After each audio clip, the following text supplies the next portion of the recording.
Did you hear there's a second outbreak now? Oh, what?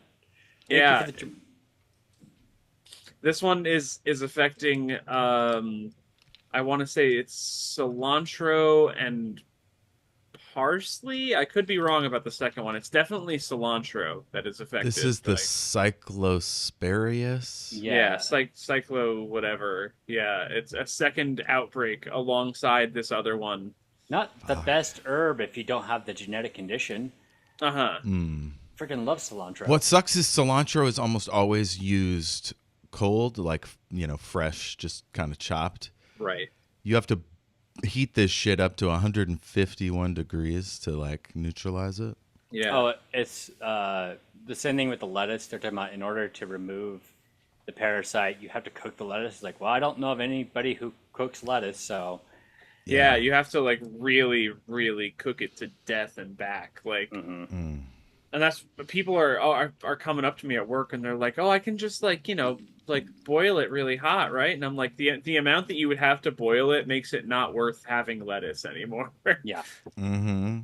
Might as well just go get spinach because, as far as I know, that's not affected. I don't Uh, think so, unless it's okay. from Taylor Farms. Uh, yeah. Uh, Also, that the bag of lettuce, or not lettuce, but the salad mix I bought was from Taylor Farms, so that's the Yeah. reason why I threw it. I was like, yeah, never mind. Hmm. And because we live in a fake country, the CDC isn't allowed to say that it was them that's responsible. Yeah, well, it's also the CEO of Taylor Farms, like the day after it went public and everything, uh, had a meeting with Trump and like gave him a whole bunch of money, and they were like, "Actually, no, it's not Taylor Farms. We Yeah. Yeah. lied." Yeah. It's funny how that works. Yeah, On a side note, I'm not buying Taylor Farms anymore. yeah. Oh, yeah. You're out of my mutual fund, Taylor Yeah. Farms. Hmm. I mean, it doesn't really mean much, right? But it just means I'm not buying their salad mix anymore. Yeah, I I once had a friend's like, why do you bother doing that? It doesn't make a difference in their in the money that they receive long term. I was like, that doesn't matter. It just means that I am not contributing to it. That's the part that matters to exactly. me. That's the part that does matter. Hmm. I mean, every ethical choice is both your deal and society's deal. Yeah. It might have more an impact on you and people close to you, Hmm. or it might have long-lasting impact that you never even get to uh, taste the fruits of. Yeah. Yeah, I plant a tree. I plant a seed so that my children will have trees or something like that. Yeah. Something or other. I There's a reason why I'm not a writer anymore. That was just a forced metaphor is what that was. You're writing a whole campaign here, man. You be, Yeah, Dean. Yeah. first first off, hello Kyle in chat. Second, yeah, but What's I up, want Kyle? Hey, there's a Kyle. there's a difference between like running a game, which is like for me 95% improv, versus sitting down and actually writing a book where you have dialogues and scene direction and world building that you need to do in addition to all that. I'm just I'm doing what I do in my day-to-day life but with friends. I'm yapping and we're playing a Yeah. game. That's so fair. Yeah. Yeah, we're professional yappers. Uh huh. Yeah, That's our whole yeah. thing. Absolutely. Yap, yappity, yap, yap. All right, that's enough tangents. Oh, It's man. Omniversal Escapades, July 26th, 2026. Vagabonds Flashbacks, hosted by me. It's Jeff. And with me, of course, it's our uh, perfect DM, Dean. No. I love the intention, but I'm definitely not a perfect DM. And our most perfectest player as. Yes. I won't say no to that. Hi, everybody. It's me, Az. Dean, hit him with the X's for our campaign. Yes. Welcome to Omniversal Escapades. We are your hosts for the show. Today's adventure is being ran by Jeff, our Dungeonmaster. We are playing Dungeons and Dragons, taking place in the world of Wayward Vagabonds. Our X's mean that we do not bring them into the campaign. Our children in peril, racism, depictions of gore, slavery, sexual assault, and our veils meaning that we just allude to or fade to black our body horror and feces. That is basically the bulk of it. I will say that we've been bad about not bringing body horror lately, but I blame myself for Yeah, that. I had some injuries that were a little goopy, but we faded to black on most of that. Mm-hmm. Speaking of last time, it's Gary in one of his earliest missions, maybe his first like out of town mission I believe we said it was the first one on his own. on his own. Yeah. For Yeah. solo. So he shows up in the ocean side in this town called Schmersport. It's got a saloon, the Yellowtail Saloon. Gary comes in. He makes the acquaintance of the bartender, Sheila, who's a tabaxi. She's complaining about the bar's owner, Phileas Crab, who is asleep back in the tanning shed outside the back of the inn there. She's, let's see, he was having a bender, and somebody accused him of stealing all the cats in town. But because they couldn't find him, so it was an odd coincidence. There was some mention of somebody named Moira Petergill, but I didn't write anything about her. Let's see.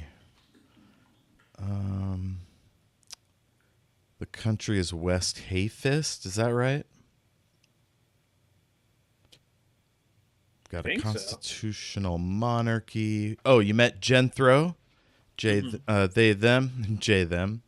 Norbert Boulderfists, I think, must be John's uncle that took ill or died or something mysteriously. And his local contact is somebody named Mother Abigail, who's with the a convent of Lumira, I believe, or some kind of religious convent. If it is what I recall, Sages of Inishara. Sages of Inishara. And the name of the region of this country is West Hamfest. There was somebody named Margaret. Was that the lady that lived next door? Or was that one of the Bluebells? Might have been one of the Bluebells. Let's see. There was somebody named Durble who was an actor, son of Captain Hornswoggle. The neighbors were Bernice Bitterwell and Pyle Bitterwell, who you met right at the end of the episode. Yes. So after talking to the locals inside, you guys met each other. You noticed that there was a dead person playing piano. Yes. Maybe that was Moira, the elf lady that was from out of town. I believe that was what we said. That sounds right. She crumbled into dust, and you kept trying to like not jostle her, but it happened anyway. And then a dust storm was kicking up. You decided to investigate out back. You crossed, like you tied yourselves together so you wouldn't lose track of each other. And you made your way to the tanning shed. On the way, you saw there was like a well off to one side. You got inside the tanning shed. You did your investigation. You saw a body. Turns out poor old Mr. Krabs was dead. And yes. there was evidence of a bunch of cats in there and a vent that was opened from the outside to let them in, presumably, or out, or both. And then the outside hatch was wet for some reason, even though it was a dry day and night the night before. And so you followed the wetness over to the well where it seemed to have originated from. And then you noticed that up on a hill, the person on the second floor with the window open could have seen down here and maybe was up last night and saw some shenanigans. So you went up to that house It's who are they? The Bitter Wells place. The lady offered you some cider and some stew. You went upstairs, met her husband. Gary just closed the window. Mm-hmm. And I think Dean's character, John, was about to go inside the well. Is that right? I went in towards the bottom of the well, yeah. Well, Gary is excuse me, conversing with a bitter well. Cool. So let's start. The camera zooms from Bitterwell and Gary down to the well, past. I think one of your. Oh, Genthro was with one of you. I can't remember if With me, I believe. with you. Okay, so it's just John at the well, and then goes down the rope that John's rigged up, and John, you're doing a little butt shimmy down the thing, spelunking your way down, and then it widens out into like a natural cistern, and there's some amount of dark water below you, about 10 feet below you, and you can swing to a sort of like, not makeshift, but like it was made a long time ago, sort of ledges around the edge of the cistern that you can swing down and tie your rope to. I'm going to attempt to do just that. All right. Let's see. These boards are wet, but, obviously it's wet. But there's no breeze, so like something would have had to get it up here from the water, unless it splashed during water gathering. Water drawing.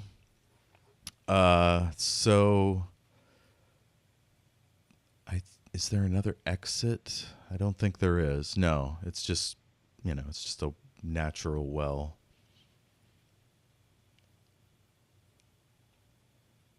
Okay. I'm going to, since I'm like hanging down the rope, I'm gonna like swing over and tie the rope to the scaffolding, for lack of a better term. Sure, yeah.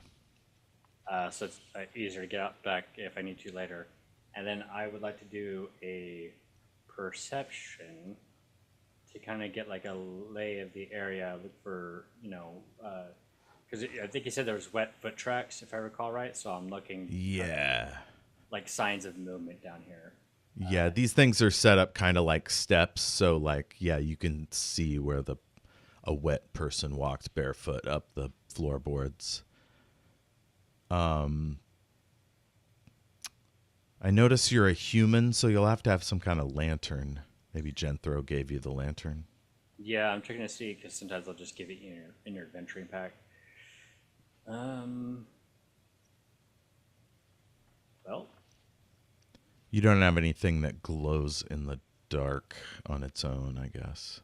not at level 1, and I guess they don't give out basic stuff like that anymore. If you want to say Genthro gave me a lantern or something, that'd be fine. Yeah, that'll work. All right. So you stick that up on a hook that's designed for just that, and the area is illuminated.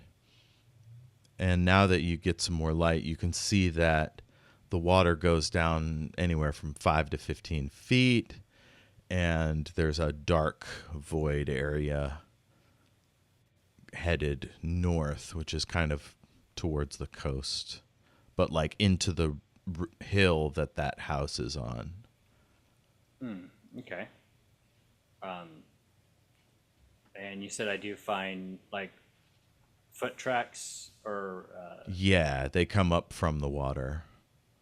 okay, so whatever's down there, and I'm looking at, are they gonna be going anywhere else, or are they just coming out of the water and then going up essentially to out of the well?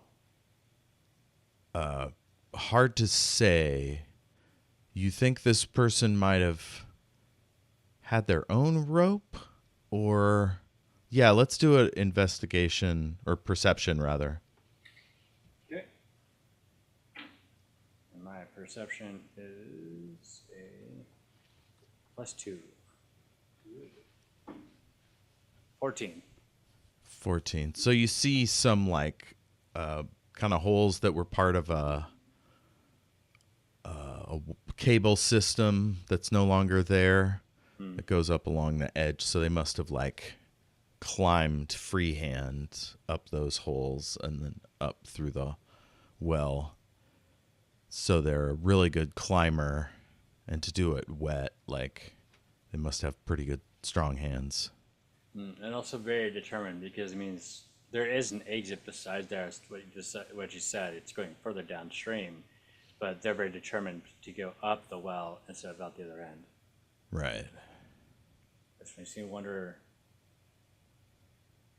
if maybe this like rotund is like their exit point, and maybe they are further in toward the hill.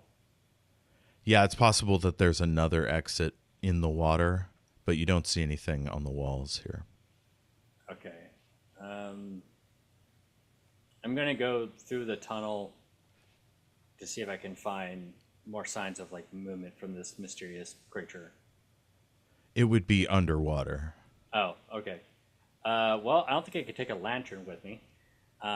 What with it being fire and all, so I'm gonna place it in a good spot and drop all the like heavier objects that I have, which luckily is not a lot, because I'm a monk. And Oh, that's right. You won't have any heavy armor. No, and I mean I think I have some weapons, but I'm not. I'm just gonna leave them there. And then yeah, he's gonna go. He's gonna go for it and leave his hat behind. You can't take your hat away.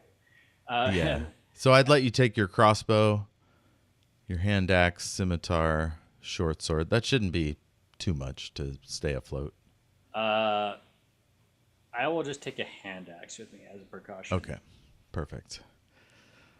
All right. So you drop into the water, and yeah, sure enough, there's a tunnel large enough that you could swim into easily. And we'll cut back to as Gary. Hello. Yeah, you're here at the window.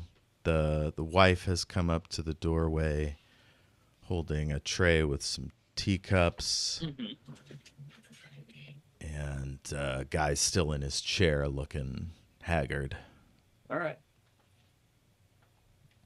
Well, thank you for the tea, man. Much appreciated. Yes, yes. Any interesting sights out the window there? Well, why don't you ask this one? I was just asking him the very same thing.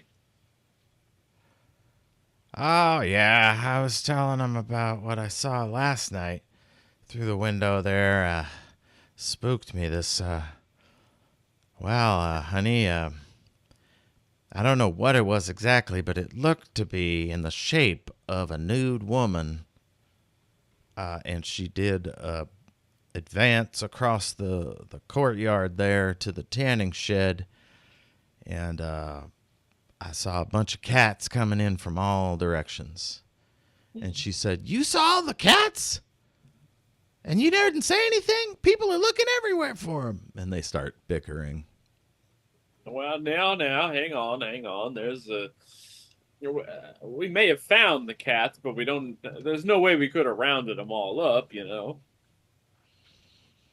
But at least we know something to look out for now, should this woman return. So, you believe my husband? Well, I don't have any reason not to. She gives him a real, like, give me a break with this one kind of look. And then she goes, "All right, well, I'm going to go down and clean up some pots. So I'll see you two soon, I hope, honey." And he goes, "Yeah, I'll come down soon." And she gives him a kiss on the forehead and heads off. Right. So that's all you saw last night, sir, was the naked woman and cats roaming on in? Well, there was that strange configuration of stars. That Last seems like night, a of kind of course. thing to mention. Yeah, this is pretty important. Yeah, well, I'm a amateur astronomer. You'll see my lens there, and he Oh. points to a little lens box thing that he has near the window. And he goes, and there was supposed to be a conjunction of planets today, but weirdly there was another one right in the middle of them. One that you weren't expecting to see? Yeah, I took down the measurements. It was, I don't know if my math is correct. Maybe you could double check my work, but it seems to be like, if not exactly exact, like almost exact, distant, equidistant from each of the other planets. Interesting. I don't know that Gary knows a thing about astrology, or astronomy, rather. Okay, Genthro pulls out some glasses and goes over there and starts inspecting it. All right. And they go, "Yeah, this looks good. Pyle, I didn't know you did math." And he goes, "Oh, yeah. We were taught by the same instructor." "Oh, yep. Flirty Phil, yep. Flirty Phil. We all know Phil." Oh, we know Phil, yeah. So what do you make of this, Genthro? What do you think it all means? Well, I don't know how a new planet just pops up and then goes away. It's not here tonight, is it? And they run to the window and look up. But it's too cloudy or too much dust in the air or whatever to get a good look. Okay. There's a flash of lightning. I cast control weather and I make the storm and the dust go away. No. No, I don't. Gary thinks real hard. Yeah. And all of a sudden, a tree branch whacks up against the window, and a cat leaps forward and bangs into the window, and then like starts sliding down. Well, and it's a real jump scare. Goodness gracious, we got to go get that cat. Oh, whose cat is that? I don't know, but it's somebody's.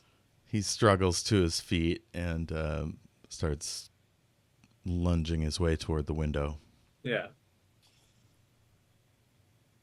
Gary is gonna, I guess, try and go outside and see if he can scoop up the cat. So you throw up the window and you see the cat is hanging off the bougainvillea on the just below the window, and it's looking up at you with this like dusty ass, like pitiful face. It's sort of a long hair brown with it, so it's like whiskers are just like matted to its face. Gives a pathetic meow. Gary reaches out his arms and goes. Pss, pss, pss, pss, pss, pss. I don't know if my mic picked that up, but yeah, it snaps out and grabs your back of your hand. Are you wearing gloves? Probably. I would assume you wear so. armor, right? Yeah. So yeah, it goes clunk into your male glove, and you can easily drag it in. Okay. So I bring the cat in. It's wailing, clawing at your armor, and but as soon as you get it onto the desk, it settles down. Well, don't you feel better in here? See what I was trying to do for you? Wait, why is it a pigeon? Does it have any kind of collar or anything signifying like an owner? There's a string, but no tag. Okay. Well, we got one. That's a start. Let me get a look at that fella. And he's inspecting him, and he goes, "Oh, yeah, this is a Tom." And he sets it down, and it swirls counterclockwise with its tail straight up in the air. And he's like, "I'm pretty sure that's Elmer Gantry's cat." Well, there we go. Let's track down Elmer then. Well, currently he's hunting rabbits. Elmer would be at the construction site now down near the dock, but he is he's probably laid up after that bad scallions dish that some people ate at the festival last night. Oh yeah, I've been hearing about the produce from Taylor Farms recently. causing a lot of issues. Yeah. Yeah, they're the worst of the worst, those Mm, folks. Yep. Terrible safety record. absolutely. You know a lot about the local economy and stuff since you've only been here, what, Well, a day? I well, mean, it's, word gets around. it's about as it's about as knowledge as I have for the purposes of the bit, and then nothing else. Yeah. So let's cut over to Dean. John has come out where this channel kind of diverts, and one goes sort of up and into like what must be an aquifer or some kind of natural reservoir. It gets real rocky, and then another one is dug out at a steep angle down to the ocean side, or in that direction anyway. Excuse me. Since I'm gonna have a hard time staying anyway, I'm gonna try going up. Okay. It seems like walking towards a body of water that is the ocean without being able to see seems like a bad idea. Cool. So yeah, you move up a bit and eventually get to an area where you can kind of crawl up out of the water. And there's phosphorescent moss and algae, kind of whatever, not moss maybe. I don't know. Anyway, stuff underground that glows up here. And you can see it sort of seems to follow the track of these ancient petroglyphs carved by prehistoric man or whatever, a prehistoric fantasy people. Mm-hmm. And so those picks are sort of picked out with like mushroom jobbies. And in the back of this chamber, a few channels go out, but they're too small for you to get into. And then there's what looks almost like a nest or a throne about 50 feet back to the furthest point you could reach. Okay. And it's elevated from your current position. I'm gonna check the pictographs real quick just to see if I can determine what they are or what. But yeah, not like it's gonna do well. Even though I don't feel like it might not be plot relevant, I also have a -1 to do this. So Give me a perception check. okay, then perception it is, which is +2. 16. Cool. And then give me a history check. -1. Well, All right. There's- -1. that was a nat 20, so 19. Fork, yeah. So you're able to get pretty good sense of what these are. Like one's a giant wheel with like fire coming out of it. So that could be like one of those old fireworks, the Catherine wheel that you stick on a stick or a nail, then it spins. Or it could be a UFO. Hard to say. There's one of like a scary monster, maybe a troll or a bugbear, something gangly. And then there's a logo that's pretty common in this area from like way back, ancient ruins. So like a sign that gets printed a lot. So Dean, I don't know what kind of lore, but something from antiquity that was like everywhere. Like here it'd be like the McDonald's sign or or the USPS Eagle or a Shell station, that kind of thing. I mean, I'm allowing you to add to the lore, so if this is something you want to like make, like, Cool. So it's a big shell, and there's all these like little people gathered around it,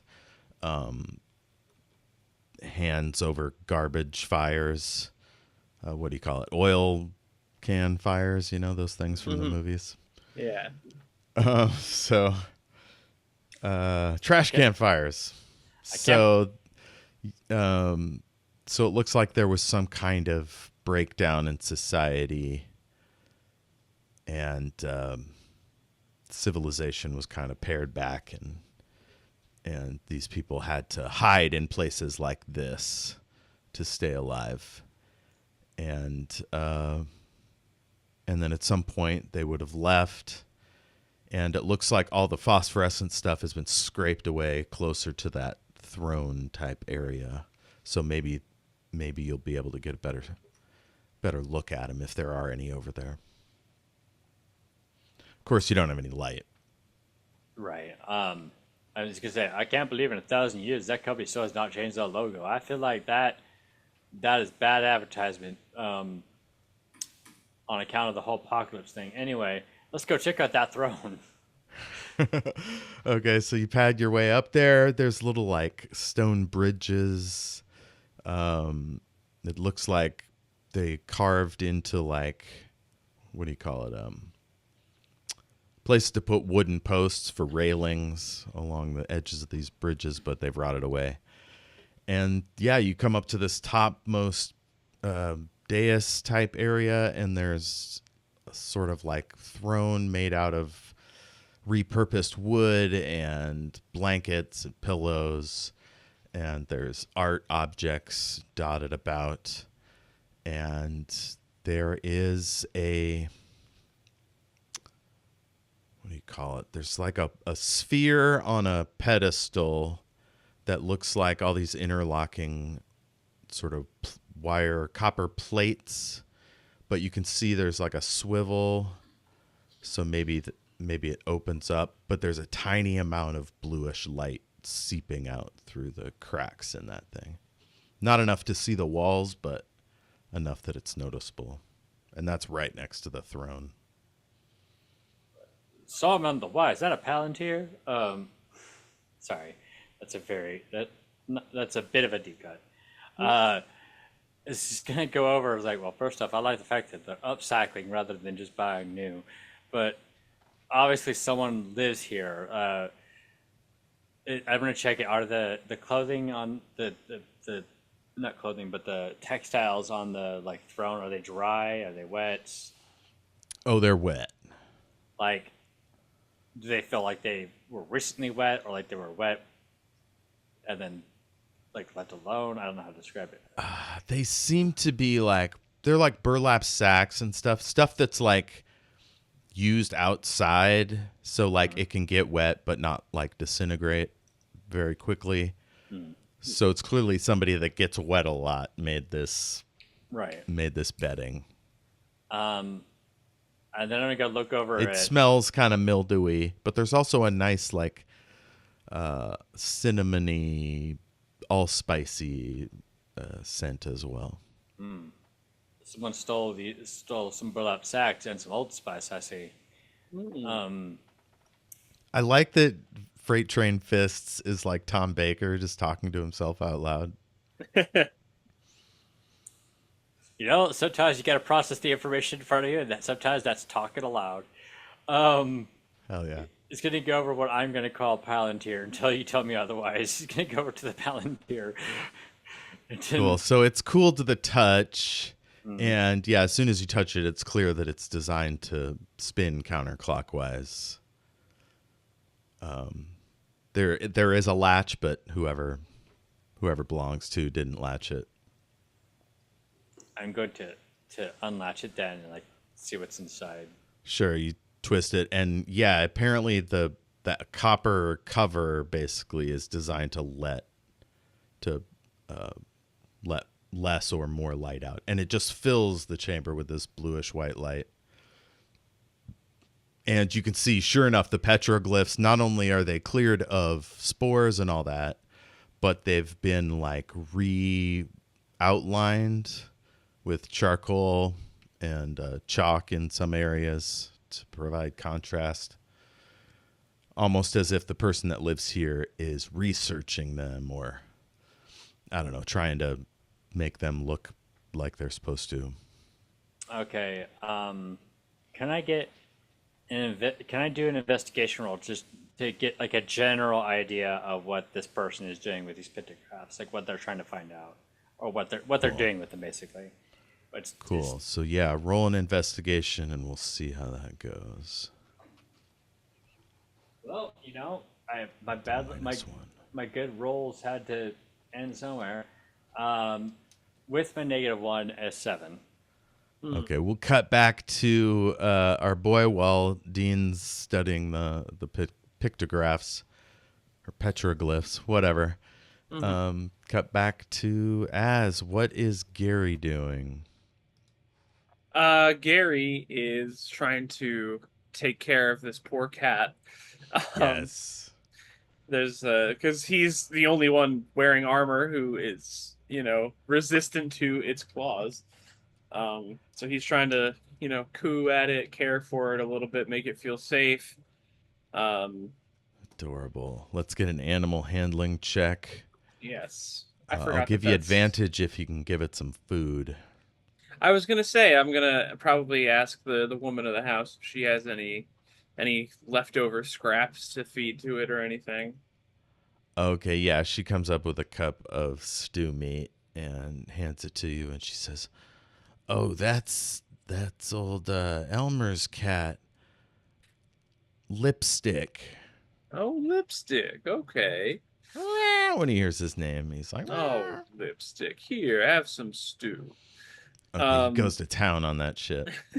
and I rolled a 13 twice in a row. So, That'll do it. Yep, he is settled down enough to have a nice, friendly time. mhm. Oh, good. Genthro's consulting the notes, and they're like, "It looks like the when the light went away, it was about 2 hours after. It was sometime in the 2 hours after this well thing went down." Hmm. All right. And what time was that? Uh, let's say 11 p.m. Okay. All right. And Gary would know this, but what time around would it be right now?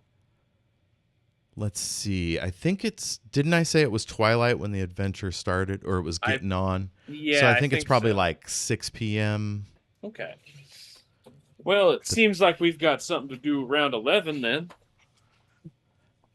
you think it'll return? I mean, that's the only hunch I seem to have right now. It's the only thing we really have to go on. And the lady looks over at her husband. Do you think the naked woman will return? The guy You're also looks him. flustered. Oh, okay. Well, I hadn't considered it. Maybe. What do you think, Hmm. sir? I mean, whatever's going on here, it seems to have some sort of pattern that it's holding. So I think that this is our best bet is to look out for the pattern to continue.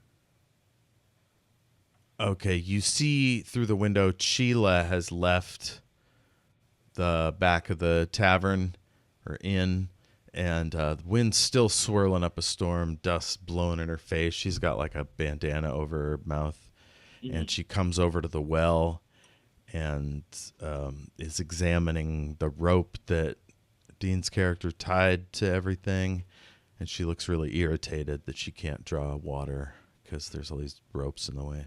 Mm. Uh,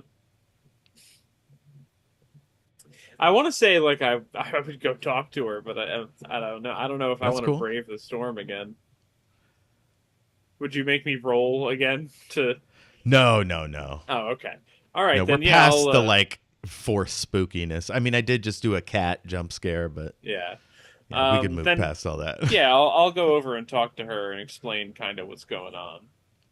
Okay, cool. So yeah, you press your way through the storm. You get down to the well, and it's very loud and whistly. Mm. And she goes, "Oh, Dean, can you make a that kind of sound, but like farther off the mic?" Yeah, that's good. Yeah. Uh, and she goes, What's going on? What's with this rope?" Well, we so we split off. I went up to investigate the house on the hill. I saw an open window. I wanted to Yeah, ask if yeah, yeah, anyone. that's fine. But what about the rope? I'm getting to One it. of the I'm getting. bluebells passed out, needs water. Oh God. Okay. Well, my companion is down there right now investigating the bottom of the well to see if we could learn anything about the missing cats and whatever witchcraft is happening around here.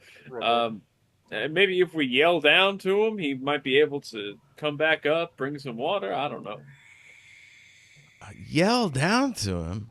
It's just rock down there. Do you think? Hey, Hello, John. John. We need some water up here. So she waits a little bit, and finally she's just like, screw it. There's some in the tanning shed, and she heads off that direction. All right. Careful in there. There's some interesting stuff going on in there too. Do you want to stay here or go with her? I'll go with her.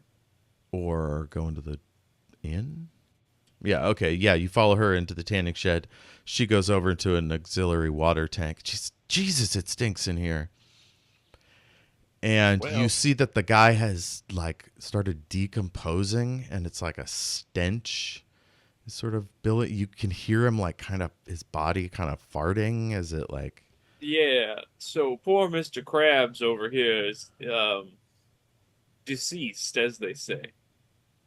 How's he stink so fast? He only died yesterday. I have to assume there's some sort of witchcraft going on here. That's the only thing I can think of. She like it smells really bad now. She pulls down some water, fills up her bucket, and she starts heading back. And the wind is even crazier now, and the like door slams back in her face as she starts to go out. And she goes, could you hold the door? Yeah, I got you. I got you. I hold it open for her. Okay, you hold it open, and you see a really long, like spotted cat, almost like a tiny leopard, is standing up on its hind legs with its tail straight out behind it, almost like a meerkat. And it looks up at you and then looks over at her. Is this one of the missing ones? She goes, "Oh, I've never seen this one. I know Prentice Hoosnock across town keeps exotic cats, but I've never seen this one. Okay. Looks a little like Dorabelle." That's A-Dorabelle. The cat drops and then runs in between your legs to get into the tanning shed. I am gonna follow the cat, I think, and see what it's up to. Nice. Okay, it runs. It's almost like it's investigating all the areas where other cats have peed. Yeah. It's like doing a little hunting sort of perimeter sweep, kind of. Does it seem to want anything to do with the body at all? It's steering clear of it for now. Okay. Yeah, it seems almost kind of grossed out by it. Okay. It's not going over to it. It It doesn't look like good eating. Yeah. I'm gonna do the same act I put on for the first cat, where I'm gonna kind of kneel down and pss, pss, pss at it, see if I can get its attention. Okay, Sheila says, "I got to get back into the inn. I'm going to close the door." Okay. All right, door slams. The loudness drops away. And as soon as she's gone, the cat turns around and just stares at you. Oh. What's going on there? No, that's the start of a horror movie. That's where you get the heck out. Fuck that. Yeah, I kneel down and I reach out my hand towards it. Okay, it starts to stand up again like it was doing before, and then steps back a couple paces. Nope, this is where you leave. This is, you get the fuck out. What's It's going kind of on like there? a T-Rex or a kangaroo. Its tail is like flat against the ground to like balance it, as if it's gonna like box you or something. Okay. Oh, you a tough guy over there? What's going on now? You hear a few like a heavy object sort of dropping down behind you onto a shelf, and you hear something tray clatter. I turn around. Okay, you just saw a shadow as something slipped around behind some tarp covered bottles. And then you hear Okay. another like thing drop down across the way. I'm keeping my head on a swivel here. I'm trying to see as many of these moving parts as I can. Okay, give me a perception check. Okay. And if it's good Perception. enough, I'll let you, if you want, get to a more defensible position Okay. or the door or somewhere else. That's an 18 plus 2, a 20. Okay, yeah. There are 5 creatures in here about the same size as this cat. We'll call him Steve. Okay. Although it looks like Dorabelle. Let's call him Jim Jam. Jim Jim Jam. Jam. Okay. Names are hard. Jim Jam. Okay. I guess is there like a it's a tanning shed, so is there any kind of like workstation that's like up against a wall or something? Yeah, there's a few. There's All right. different parts of the process. I'll take a position at one of those up against the wall with like I'll do some slow blinking. I'll have my arms outstretched, palms outwards, inviting these cats over if they would like to be curious. Nice. Okay, so as soon as are you up against the desk or are you on beside it against the wall? Beside it against the wall. Okay, perfect. So you're like that, and the Jim Jam just stands there watching you in his Hmm. weird boxer pose, and then you see the other 4 shadow cats alight and then kind of start crawling over the body. Hmm. Over the body. Okay. Yeah.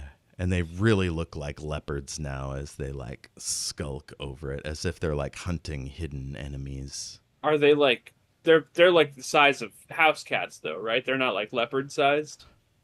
A little bigger, like say between a house cat and a bobcat, like somewhere in Oh, that okay. range. Pretty All big right. cats. In that case, then I don't have my arms outstretched. I'm Okay, I'm keeping my distance at this point and just observing. cool. Almost like they're slightly bigger cousins of Jim Jam, Yeah. but darker, not as yellowish. Hmm. All And right. yeah, let's take a 5 minute break and we'll be right back. Sounds good. Oh, good.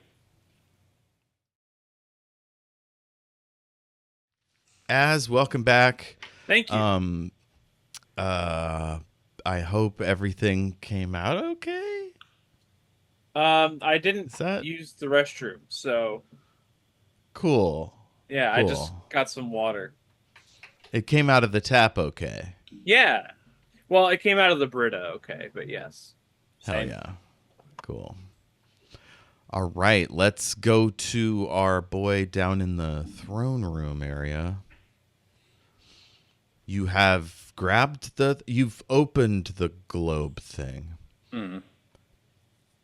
and you see all this beauty. You can now see how intricate the painting and like sculpture and stuff of these objects of art scattered around on various pedestals and easels and things. Whoever lives here is highly skilled at creation.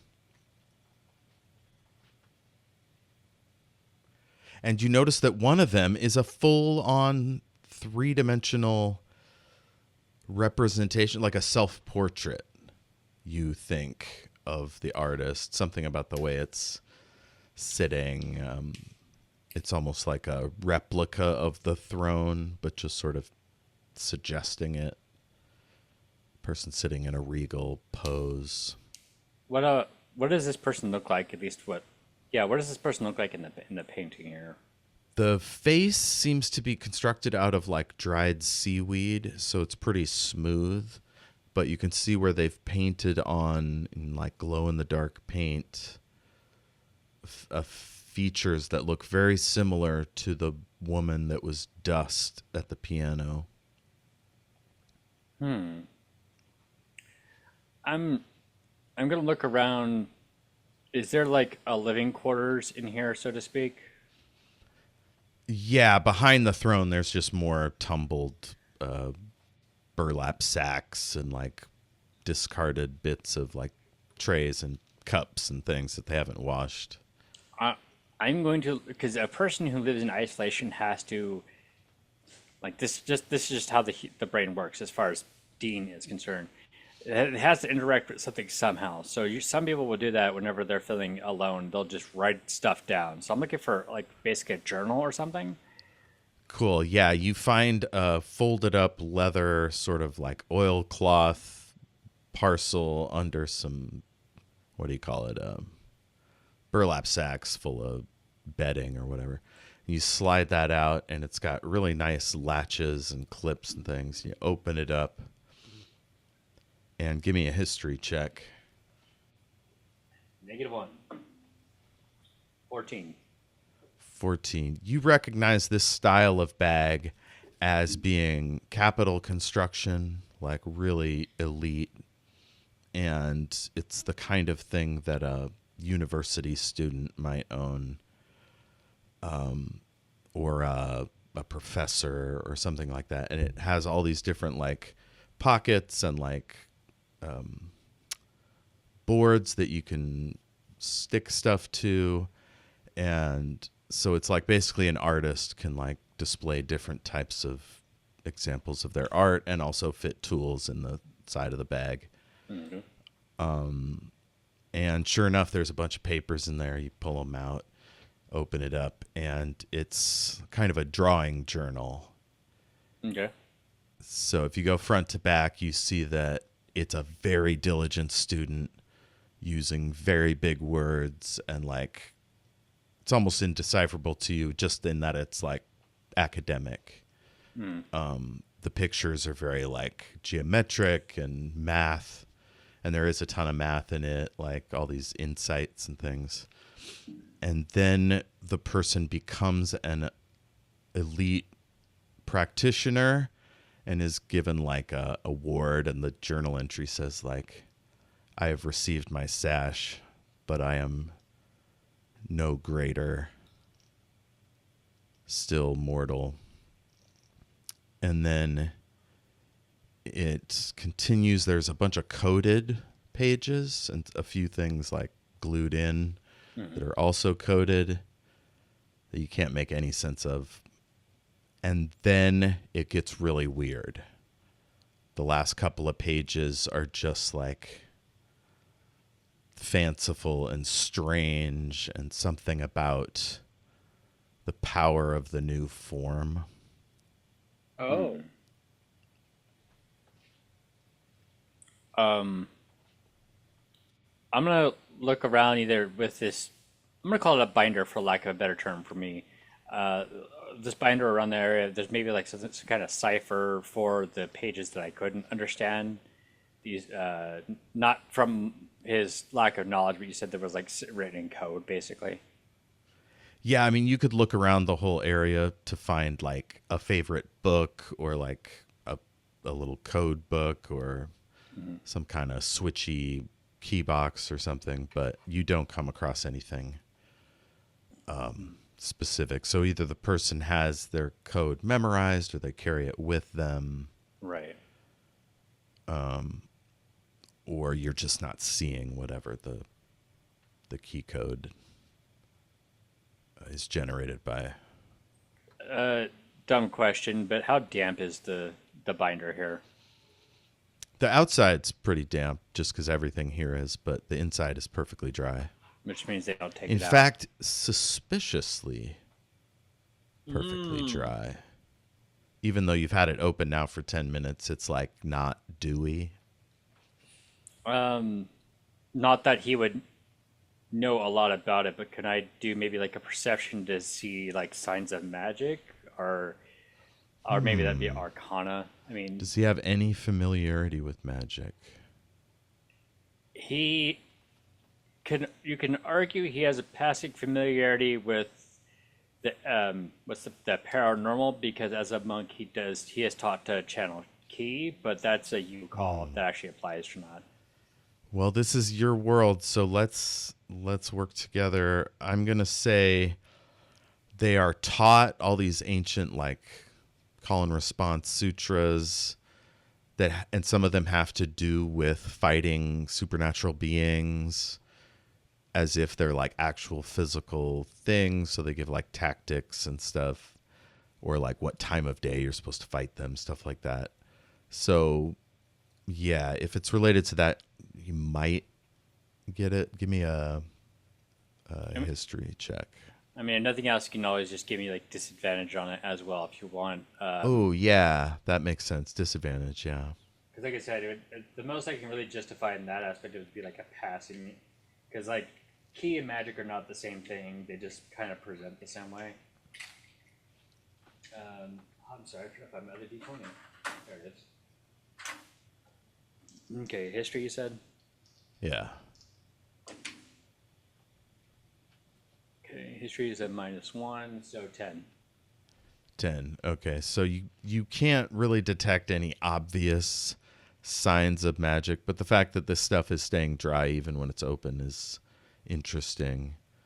The ball thing, clearly that's magic, but don't know much more than that. Is there like a blank page that I can like take out? Sure, yeah, you go to the blank paper area and you notice there's something back there that's really like leathery, like maybe dried seaweed, something like that. All right, I'm gonna open up the leathery thing if I can. Okay, you open it up and it's like kind of paper that had gotten wet and then dried again. And on the inside is what looks like a face that's been peeled off,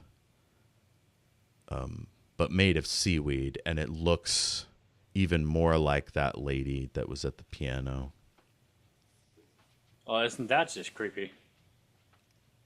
I'm going to. Oh, and the edges do look like they've been torn off, like it peeled this off of something. All right. I'm going to take a blank piece of paper, dip it in the water that I arrived in, and then put it back into the binder, like close it, and then try and like open it again and grab the piece of paper. It's just a hunch, but What are you expecting to find?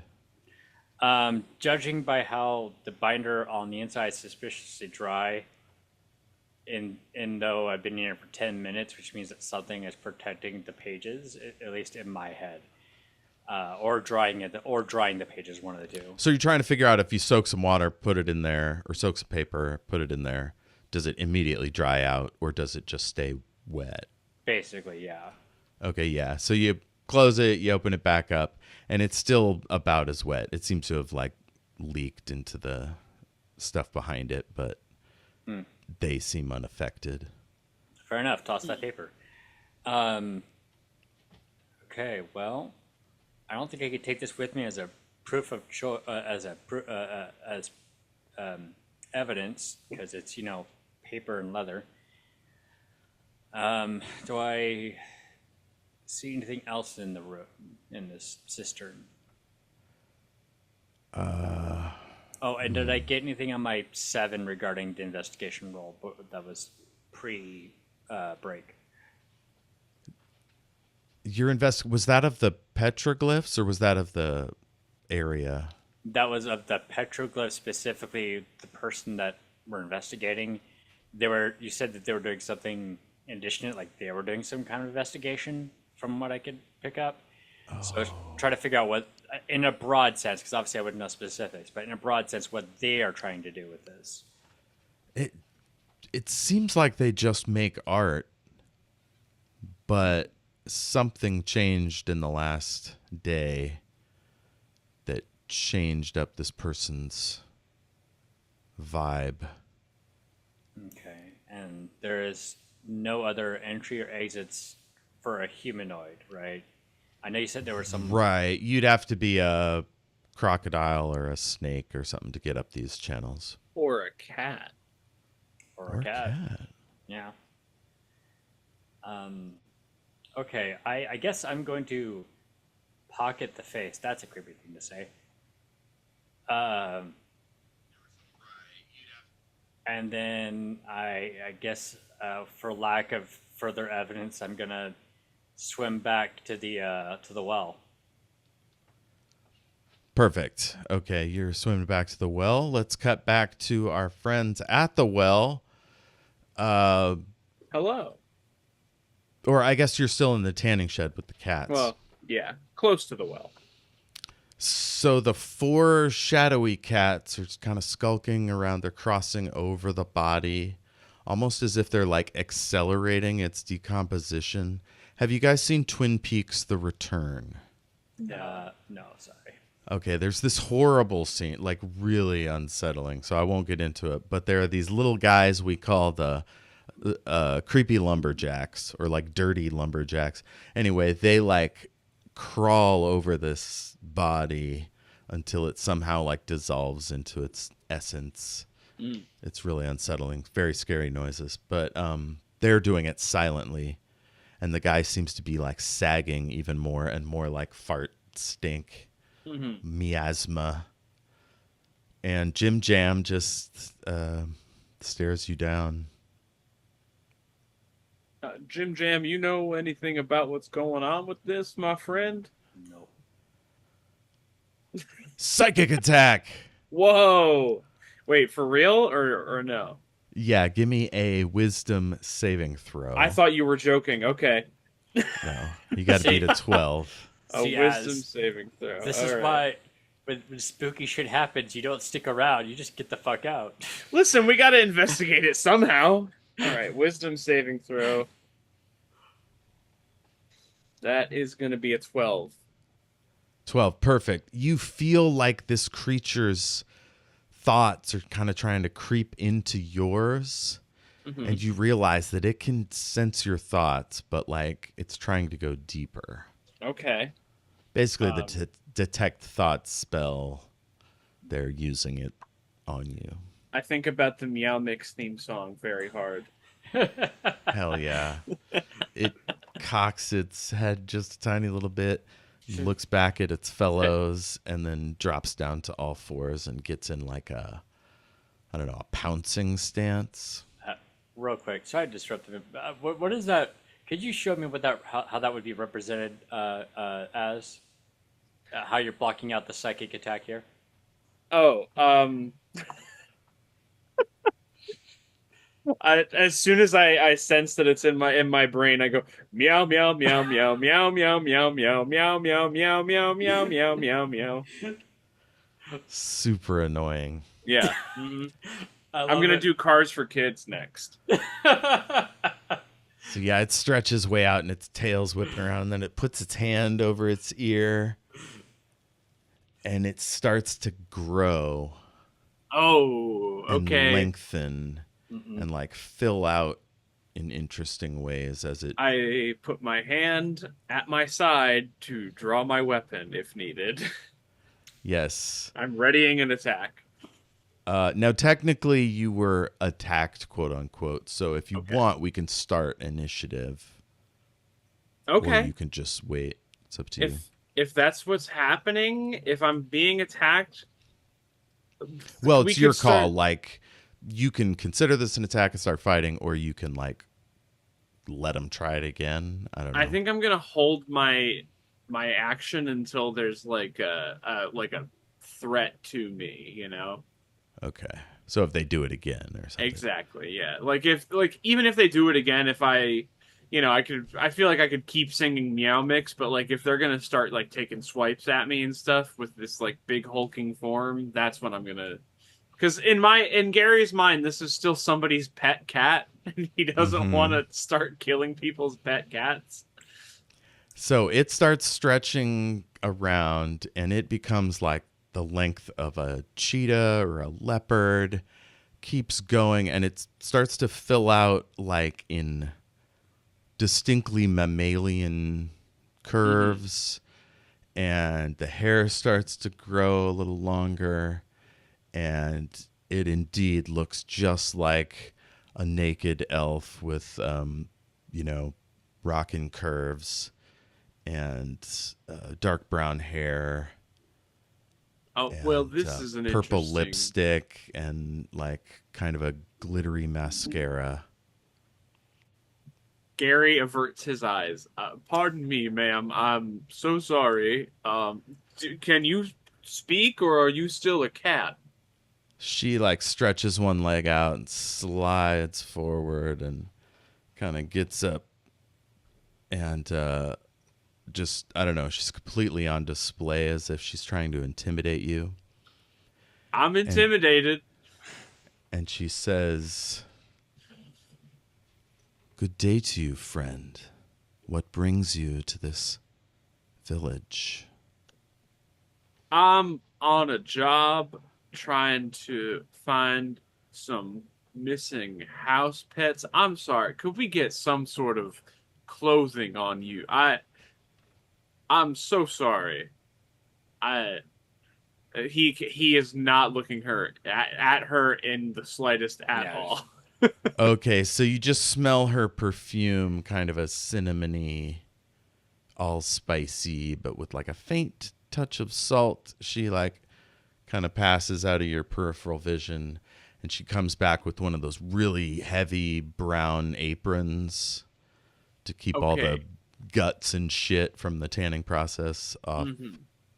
of the body, and then ties it around behind her, and Hmm. she like kind of intentionally slightly turns every so often as if she's trying to like mess with your mind. Okay. Well, thank you for that. So yeah, I'm here on a mission, just looking for some missing house pets. I feel like I'm in a little over my head here. I'll be so honest with you. Would you like me to answer your mystery? I yeah, mean, yeah. I feel like I kind of have an idea, but go ahead if you're going to tell me. I wielded the cats like a weapon. It is one of my gifts. Pied Piper called it. A weapon against what? Whoever displeases me. Okay, and so I'm assuming that Mr. Krabs over here displeased you in some way. That is correct. May I ask what he did to displease you? He attempted to hide the secret of the well. The secret of the well. Okay. Um, so I don't quite know what that means. Um, but I got a buddy who I assume is going to tell me that pretty soon. Um, so a lot of these town folks are upset that their cats are gone. Can I just get like a confirmation from you that you're going to return the cats to them? She looks over at the shadowy cats, and as she turns, you realize she's giving you a show again, and her tail kind of swishes around, Fuck off.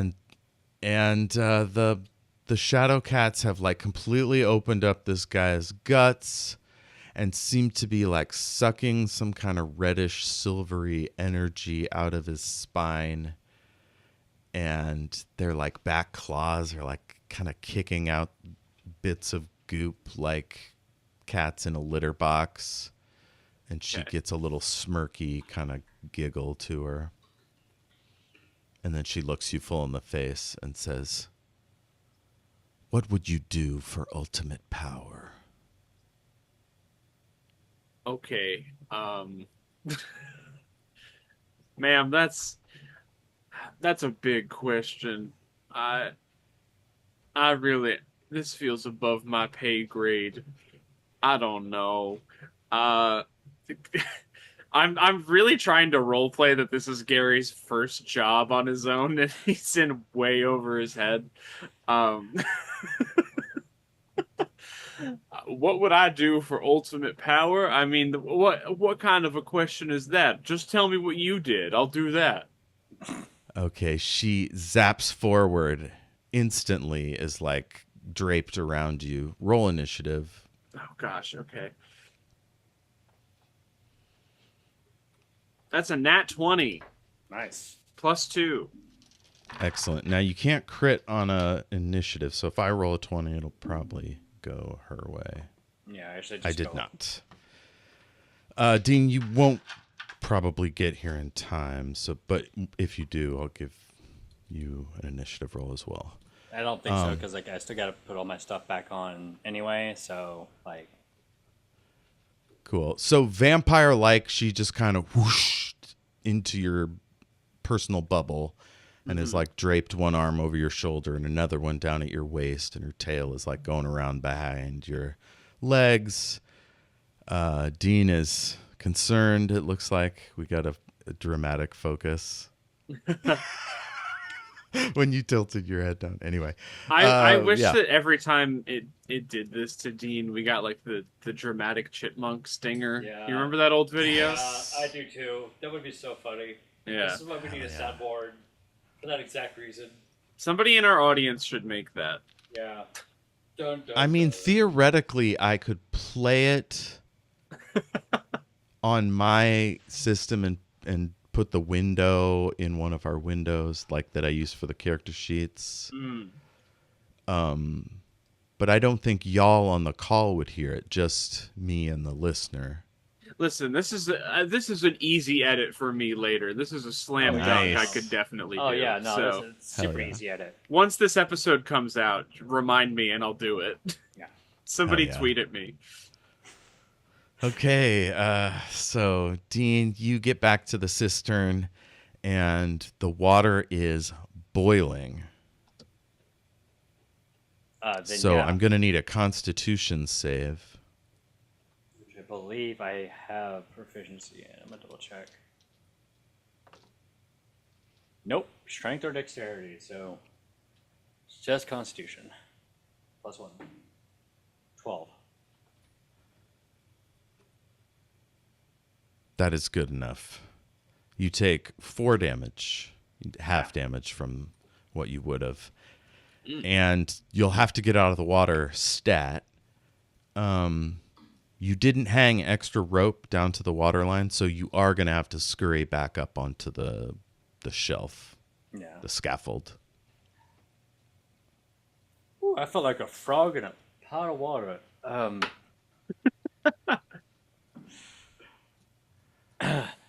All right. He's gonna re-equip all the stuff he took off to swim properly, and then like use the rope to climb back up. Okay, I'll need a climb roll to get out of the water. Okay. What would you say? Athletics? Oh wait. Athletics, yeah. Yeah. Or acrobatics, whatever's better. I think acrobatics for you. I mean, yeah. I guess I could kind of leap out of it. What is my acrobatics? +4, and my athletics is +3. Well, you know, I'll take the +1 bonus. 10. 10, that's good enough. You get out of the water, you roll down, you start putting all your weapons on, and little bubbles are starting to pop, and you see weird, like, phosphorescent stuff kind of go up as it does. I'm gonna look around since I have a light source now. I'm gonna look around the room here or the cistern here and see if I can figure out maybe what's causing the water to bubble.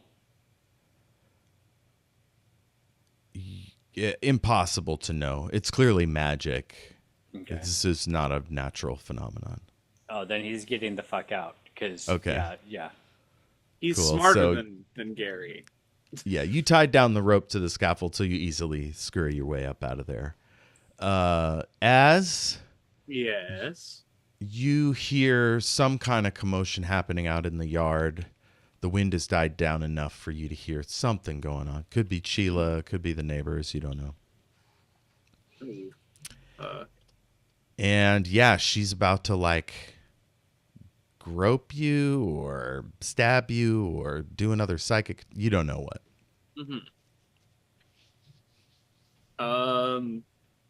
Am I first in the order? Or Yeah. is she first? Okay. I am. I know I said that I've like readied my weapon, but she hasn't like been explicitly violent towards me. I'm just gonna try and shove her away from me, I think, gently. Perfect. Like, can we get some space between us, please? Okay, so if it's just gently, I won't make you roll an attack roll. Yeah, I'm trying to, keep some space between us. I'm Gary is at a point in his career where I think he's trying to grapple with the fact that he may have to get into scraps with people who just seem like a woman who just showed up sometimes. He's trying to Mm. grapple with this. This is important backstory building for him. Yeah, so you try to nudge her away from you, but your back is up against the wall. It's tricky. She's very limber. Mm-hmm. And she gets a kiss in on your neck, and you feel something. Roll me a constitution save. Okay, I'm pretty good at that. That's going to be a 19. Yes, Gary gets a +4. Hell yeah.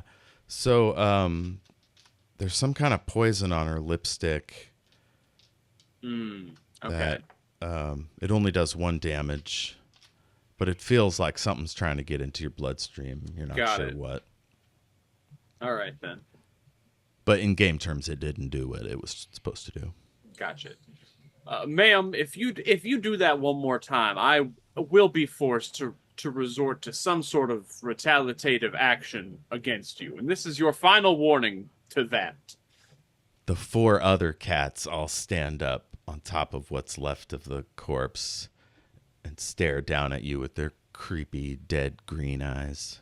Okay, I'm gonna take that as an unintentional threat, and he draws his weapon. It's She my turn, right? smiles and licks her lips. Yeah, she's like got kind of a blood frenzy kind of look to her. Hmm. All right. I'm pulling out the warhammer here. Um, I'm gonna take a swing at her. I'm gonna do it. Okay.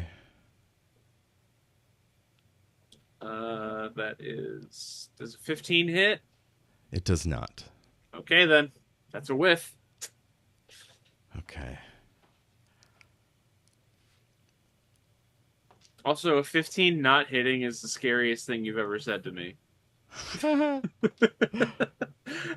She comes back at you. She slaps you lightly on the cheek and does another psychic attack. Roll me wisdom save.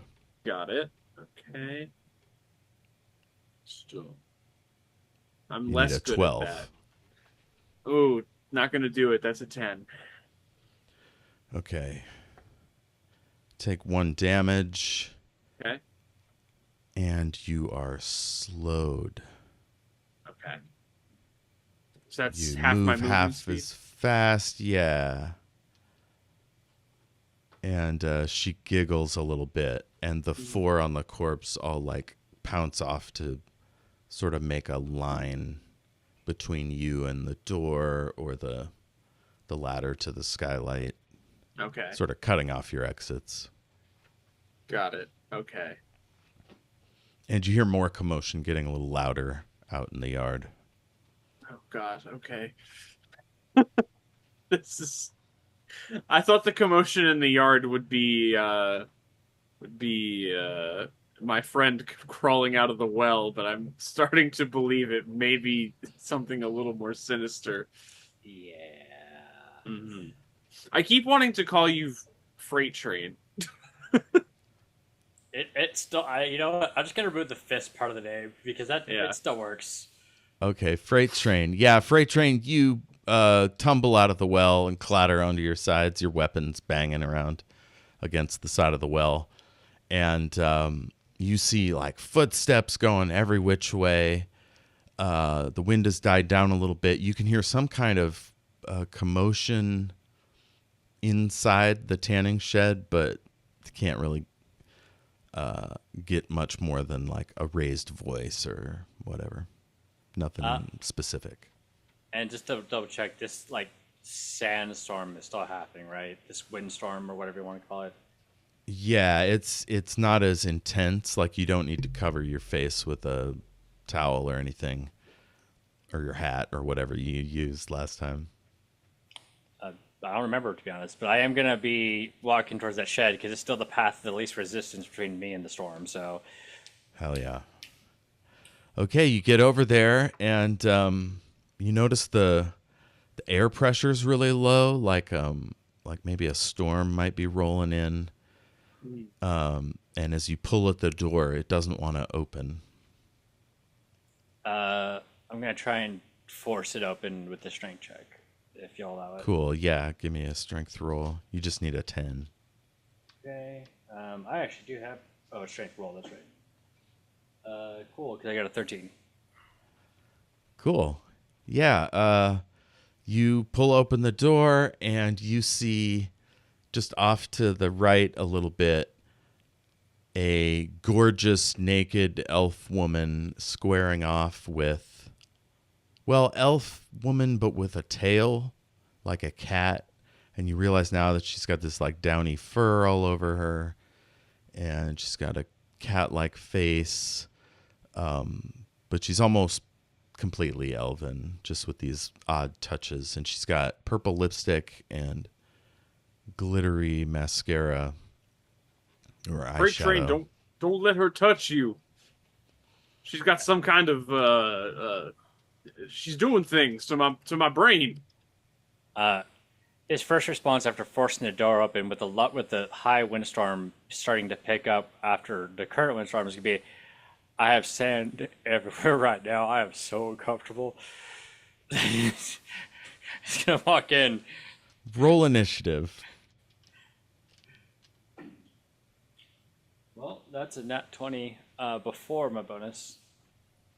I know it doesn't do anything, but with my bonus, it comes to a 22, which I think is the same as Gary. We both rolled the 22. Yeah. So Gary and John are 22s. The Shadow Cats are 22s as well. And she's a 6. Did I give her a name? If you did, we haven't heard it yet. Mm-hmm. Mystery Elf Cat Woman. We'll just call her Elf Cat for now. She got a 6. Okay. So you're pulling open the door, and the Shadow Cat, one of them just goes right in front of you and turns into what looks like almost like a warrior made of seaweed with, like, I don't know, lengths of wrappy drying seaweed off the arms and legs. And it doesn't look like a cat anymore, but it's menacing as hell, and it's just sort of staying in the door gap so you can't get in. And that's when he says the thing about being uncomfortable.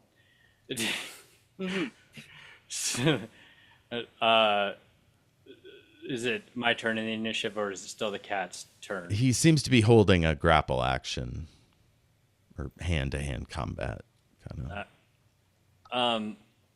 I'm noting that there's very obviously an air of hostility here, just by like looking at Gary and how uncomfortable he is, and the fact they just yelled, "Hey, there's heretical shit happening." I wouldn't say John is particularly religious, but even he's like, maybe don't trust people using magic. Also, he's against spooky shit. He's gonna just kick the seaweed guy in front of him, vis-a-vis like the Spartan movie. I can't remember, 300. That's what it was. Are you trying to do damage, or are you trying to shove him in a particular direction, or prone? I'm trying to kick him prone, if at all possible. Perfect. Yeah. Give me is this an attack roll or a? I think it's a trip attack. Opposed strength. Trip attack. Okay. Oh wait, that's a battle master maneuver, which I don't think I can do. Well, I'm gonna say you can knock somebody prone, in whatever way works for your character. Are you more of a strength guy or more of a dex guy? More of a strength guy. Okay, so do strength. Oh, just doing a strength roll. Okay. He got a 19. Base 17 plus my strength of 3, so 20. Hell yeah, he goes down. Ooh. Now, Do you want to step over him or just luxuriate in your victory? oh, he's literally just gonna like step on the chest and then walk towards Gary. Basically, you know how cats sometimes treat humans as platforms? It's like that, but with less enthusiasm. Cool. So yeah, you're marching over to Gary, and the cat lady claps her hands, and everything goes dark, and you hear meows as like cats are rowling off in the distance, and the wind has stopped blowing, and so you just hear all these cats meowing and howling in the distance. Gary, Oh boy. do we got a Pied Piper situation? We've got a bit of a problem, it sounds like. Yeah, it does seem Oh, like and are you using the lantern for light or that ball? the lantern. I didn't take the Okay. ball with me. You left it there in the cave? Yeah. Okay, so yeah, the lantern goes out. Oh boy. I knew I should have grabbed the magic glowing ball inside the secret cistern. There was a magic glowing ball and you didn't grab it? Well, you know, you don't. Generally speaking, don't mess with magic if you don't understand it. You know, I wouldn't mess with the radio if I didn't know how to like fix it. It's the same idea as far as I'm concerned. I guess. All right. Does Gary have night vision? I can never remember this. I don't think Elias do. That would be under features and traits, right? Yeah. You may still be in initiative. You're welcome to go, Gary. You'd be next either way. Well, I don't have dark vision. Oh yeah, you know what? I should remember I don't have dark vision because Ven had to leave me around that one Yeah. time. Well, I guess that the best thing I can do is probably take a swing at the last known position of this woman. Hell yeah. Easy peasy. Disadvantage. All right. You step into the zone you thought she was in. So disadvantage, my lower one was an 18 to hit. That's what you needed. Okay. Yeah, you slap her, I guess. Punch her with your warhammer. Yeah. Okay, cool. Yeah, you hit her with your warhammer. Do damage. It's the fist hammer. It's a warhammer shaped like a fist at the end. Yeah. Let's see here. That is going to be... That sounds horrendous. That's 13 damage. Oh, wow. 13 damage. That is a lot. Especially at level 1. That's... She's Oh, gonna wait, use- yes, level 1. Hang on, I'm sorry. I'm on my big level 5 character sheet here. So it's not going to be 1d8 plus 5, right? It's +4. Plus 4. Oh, well then 17 or whatever. One less than what I just said. 12. 12 is 12. 12 is damage. Oh, 18 was my roll to hit. Right, sorry. Numbers. I'm not good at math either. Math and me are not friends. Okay, yeah, you feel a ka-chunk, the classic flesh and bone chomping noise that the warhammer likes to make, and she makes a grunting sound, and then suddenly she's not there, and your hammer just continues to go unblocked in space, and you kind of stumble a little bit as you recover. Okay. So she must have used her reaction to do something. Okay. If you could see, you could do an opportunity attack if she tried to leave, if she's still here even. But you can't see. Okay, so I can't even just like take another blind swing. Oh, you have another swing. Yes. I don't know that I do at level 1. No, you only have one attack. I think you have heroic surge at first level. I'll have to double check that. Oh, Yeah, I Um, think I do, but what I'm saying is I wouldn't get like an opportunity attack blind even. No. Okay. All right then, I guess that's my turn.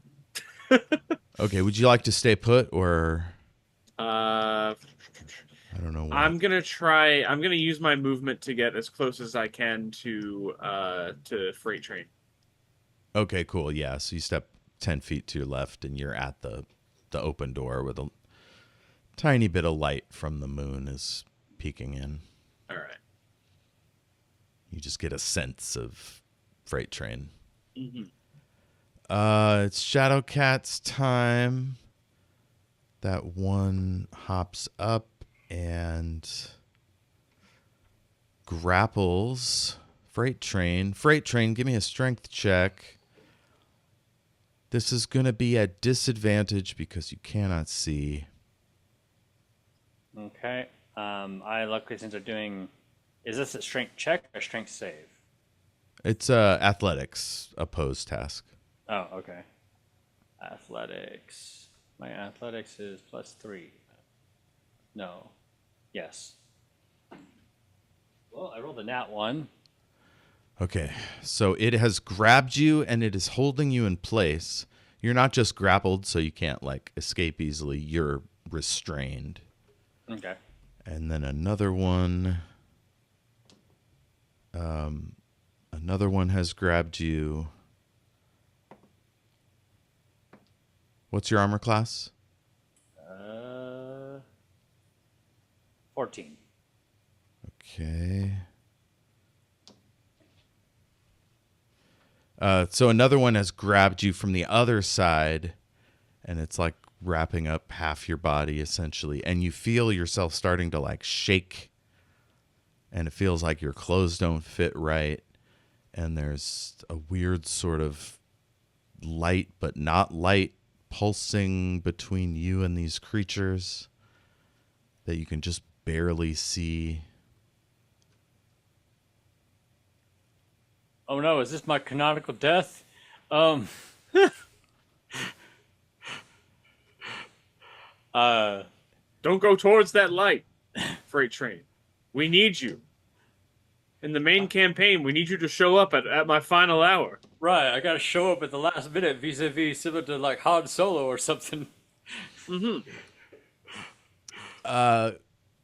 Gary, you see a hand touch Freight Train's chest, and the reason you can tell it's a hand is because it traces outline in bluish white and then like extend around the hand, so it's like a ghostly image of a hand going Okay. up into an arm, but you can't see where it is. It's pretty close to you, so you could punch it, but it's in front of Dean's character, and then all of a sudden, it and the weird like shadow cat apparitions kind of coating him with darkness. All of them, all four of them go into this weird like swoop, and blackness fills the space, and then the light from outside kind of returns, and the only thing now that you can see is one shadow cat up in the window, like one of those tall, thin windows high up. It just jumped up there and is like looking back down at you with Okay. glowing eyes. Oh, I don't. and the lantern lights back up. Any like candles or lanterns or whatever that were on in here light back up. Okay. Well, that's good. Uh, is it? Does it look like the shadow cat is up there, like prepping to like lunge down at us, or is it like? Are we thinking like, oh, it is like getting away? Give me an insight check. Okay, hang on. Gary gets a Insight. +2 on these. Insight. We're looking at a 15. Okay, it looks like he's just monitoring you at this point. Okay. He's too far away to make a full-on aerial attack. Okay. And this would be before I had my crossbow, so I can't even shoot at it. You don't have your crossbow on you? I received my crossbow in the main campaign, so I wouldn't have it yet. Oh, right, of Yeah, course. is Yeah. the revolver hand crossbow. Let's see. Now, you Okay. do realize that they might be sentient, so you could try talking to it.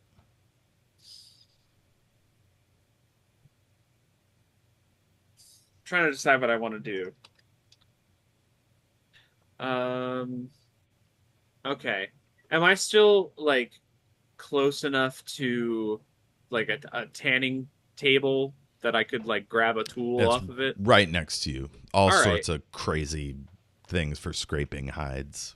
Yeah, I'm gonna grab the sharpest looking thing and just kind of lob it at this creature. When you say lob, you mean like launch. Like launch it. Yeah, I'm gonna toss it. Okay. Give me a roll. This is an improvised weapon, so no proficiency bonus unless you have. I guess is improvise. I know there's slightly different rules, at least in older editions. I think there's a feat called Tavern Brawler that you might be applicable here. I don't think Gary has it, though. I don't. So we'll just call this D6 plus, I don't know, half your strength bonus? Okay. So let's see here. For damage, not for the roll, just your basic roll. Okay. Yeah, so I just looked at the feat for Tavern Brawler. It says you're proficient with improvised weapons. In that case, since Gary is not proficient in improvised weapon, they would not apply their proficiency bonus to their attack roll. Cool. So it's just their strength bonus. Okay. Or his strength bonus. So that was a 16 to hit. Jeez. 16, that hits. Okay. And then damage, we're going to do a d6 plus half of my strength or my full strength? Full amount, unless you Full want. amount. Yeah. Okay. Let's see. D6 roll. That is 13. Okay. Yeah. This gnarly, all with like a thing halfway up it to like make it bury in but not go all the way down to the base. It gets him right in the neck and he squeals and falls down behind some barrels and boxes. And instead of blood, you see like drops of this black ichor kind of spatter on stuff and then hiss away sort of into a vague light bluish sort of dust. Yuck. Yeah. Well, I guess that's that on that. I feel like I didn't really learn much, but at the same time, I learned a lot. The real adventure is the friends you lost along the way. I suppose so. Oh, look, I'm gone. That was Dean, not John. Well, I guess now's as good a time as ever to ask. Did you learn anything interesting in the well? Oh, I got Oh, kidnapped. he's gone. He's Yeah. he's vanished. I was kidnapped by the seaweed cats. Yeah, he vanished in front of your very eyes. Oh, okay. It was almost like the two cats and her made a spell happen that made them vanish. Well, that's no good. No. Okay. I guess I'm gonna wander back towards the inn then. Okay. Once You I come get back. my bearings. The moon is shining right down through a hole in the thin clouds, and people are starting to come out of their houses with like lanterns sort of off in the distance. And somebody's holding a lantern at the back door of the inn, and you can see it's one of the old ladies, and she goes, "Mr. Gary, Yes, ma'am. what's happening in there? Where's your colleague? Or I Well- mean, where's Mr. Fists?"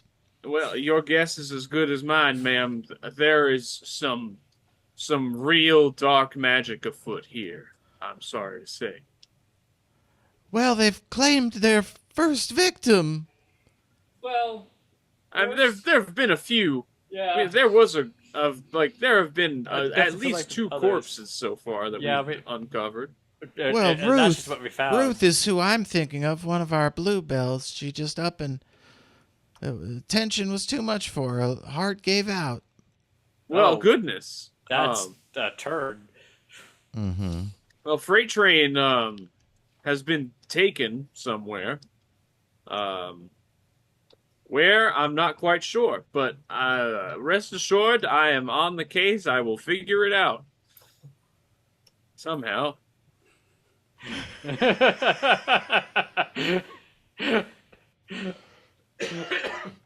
Like Gary's confidence right now.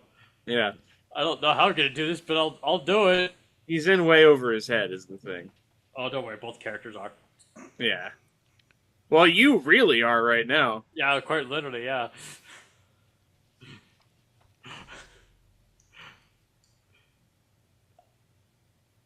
Do you go with the lady into the inn? Oh, yeah, I'm sorry. I didn't Cool. realize she was beckoning me to come with. But I guess, if she's telling me about her friend who just passed away. Yeah, you see Jenthro's there. Both of the bluebells are there attempting first aid on, or had been attempting first aid on her. Now they're cleaning up and comforting the other bluebells and Jenthro. And yeah, they're all kind of having a bum out. And Sheila is pouring some liquor. So did anything actually happen to cause this, or was it just a spur of the moment sort of a freak accident sort of a thing? The cranky lady, I don't remember writing her name down, but like the head, was it Margaret? The head of the bluebells. Whatever her Margaret name feels right, and I don't know Yeah. if that was the answer, but I think it should be now. Okay. So it's either Margaret or was it a shy? I feel like it was Margaret. That sounds like an old lady name. Okay. No offense to any Maggies and Margarets out there. So she's kind of directing traffic and she seems relatively unfazed by the death of her friend. That's crazy. That is crazy. She's like, "Where's your colleague there? The one Well, from out of town, Freight Train Fist." Unfortunately, Freight Train got taken. What? Yes, I What does know. that mean? It means that whatever it is that's behind all this, we just encountered them, and some sort of shadowy cat creature that can shapeshift into a humanoid elf form and has the power to disappear and reappear and take people away with them. She stares at you blankly as if like she can't make heads nor tails of this. Doesn't Yeah, I know It's not ringing a bell for her. I know it's all of this sounds like a tall tale, but I assure you it all just happened to me mere moments ago. Okay, give me a persuasion. You're going to have to convince her that you're not a crazy person. Persuade. 5. Will a 14 do it? Yes. Okay. She says, "Well, it's a strange tale, but I'll go with you on this one." And I thank you for it. I know how it sounds. "Ah, Chila's got those drinks. Very good. This is an aperitif I suggested that she purchase last year for our annual bonnet presentation." Everyone needs a hobby. Yeah. "Ah, yes, we all make bonnets for the summer goddess of the waves, who comes out occasionally. The bonnet trade has fallen off of late, so people have started to just leave any old thing they want to get out of their house. Some people even put garbage down there, but that's frowned upon." That's a shame. We should return to the old traditions. "Well, the stuff goes away somehow, so somebody's keeping it clean down there." Something must be working. I wonder if it could be the work of this strange witch creature that you describe. It very well could be. I mean, I won't lie to you. I don't know much about what I just experienced, but what I do know, she can be hurt. How do you know? I took a swing at her. And now the mayor shows up. A bunch of nuns show up. Like it's a free for all in here, and they all want to talk to Margaret to get the inside scoop.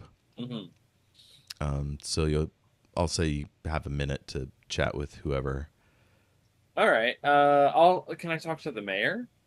Sure, yeah, you get to know the mayor. I have no details prepared for the mayor. I What is thought this? I had notes somewhere, but my mayor note vanished. What That's is all his right. What is his name and backstory? I mean, his family were shipbuilders. Mm-hmm. They funded fishing trips out to the deep ocean for like your big tunas and stuff. Right. So he's got that in his background. He likes the hula hoop. Okay. He's partial to butternut squash Okay.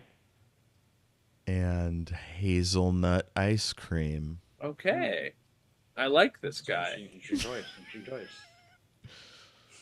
He wears a lot of gold stuff on his jackets. Does he have any, I don't know, insight into strange cat witches? That's a good specific. question. Yeah, so you start pumping him for information about this bizarre supernatural creature.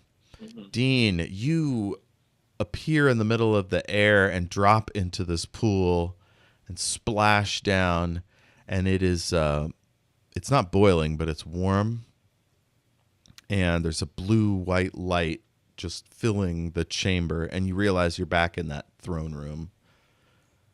And you see two shadow cats drop down on either side of the rocks beside the pool, and she lands on the far end between you and the throne and drops down and closes the ball a little bit so it's really dim. He's gonna immerse in the water and grab his hat. Always grab your hat. It's hot out. And come out of the water. It's like, well, clearly, if you wanted me dead, I'd be dead. But apparently, you want me to be here instead. I did not mean for that to rhyme. That's just kind of a coincidence. She sweeps her beautiful like shell design cloak wrap thing off of the self-portrait statue and drapes it around her and ties it up and then turns so you can't see any of her bits. I appreciate the modesty, ma'am. Put the hat back on. Okay. No, Do you get no. out of the water? Yeah, he's gonna get out of the water.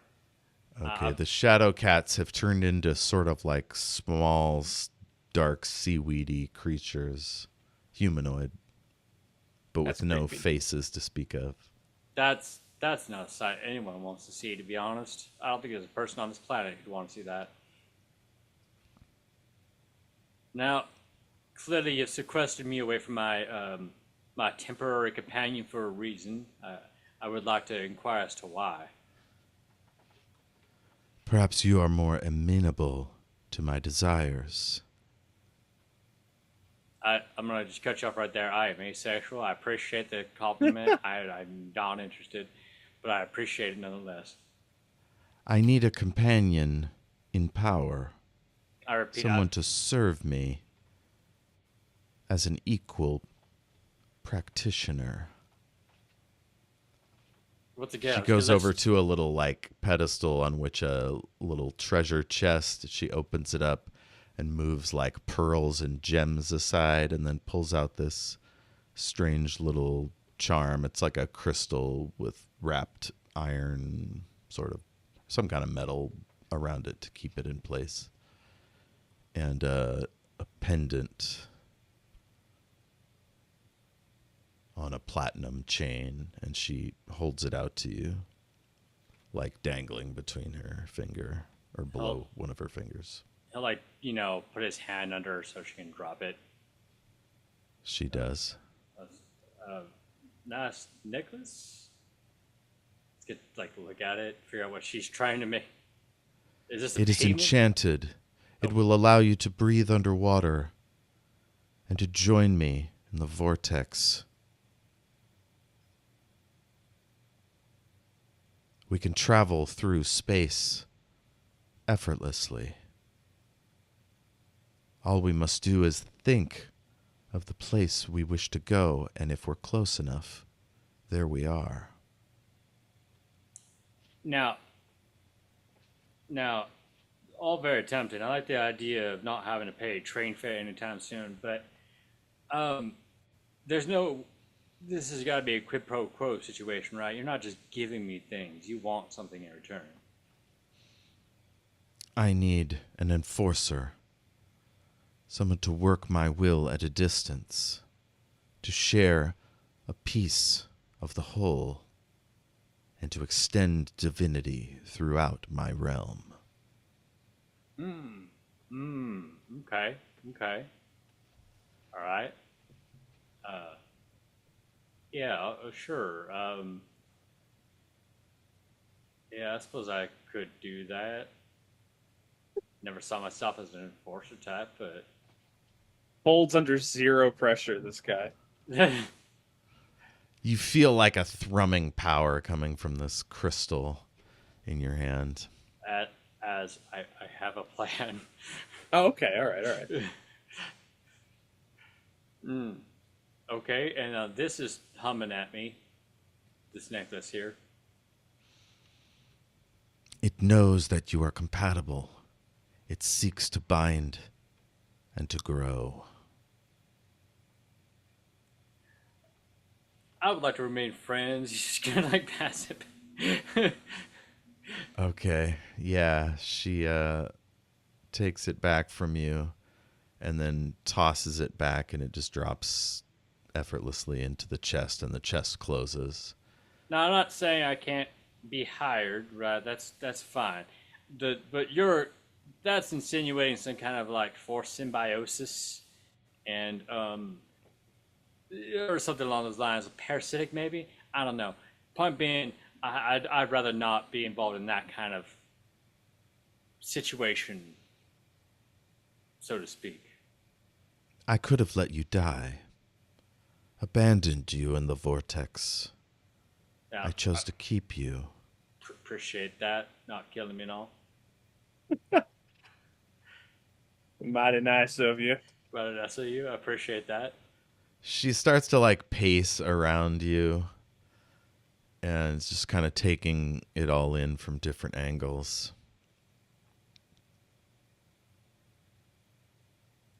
Now, clearly, you got a prerogative. Why me specifically? That gentleman back at the shed, way bigger than me. Size isn't everything. Oh, come on. I don't feel like that's true. But to each their own. You have a core of strength and determination. You have ideals. I need someone that will not do everything to the letter.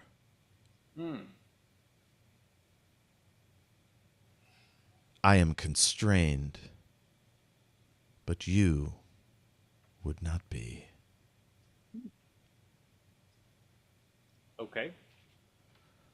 The more I assume the mantle of the Serpent Queen, the more I will need servants such as you. Real quick. You can have riches, knowledge. It matters not to me. I seek to grow in understanding and return to my place among the fabled halls of the gods.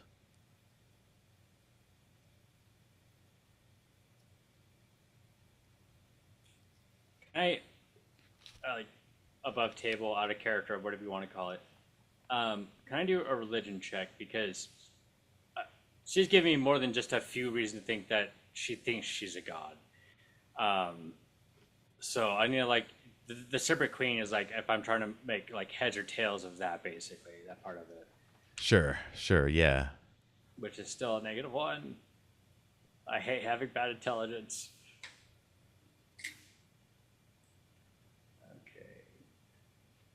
Okay. 13. 13.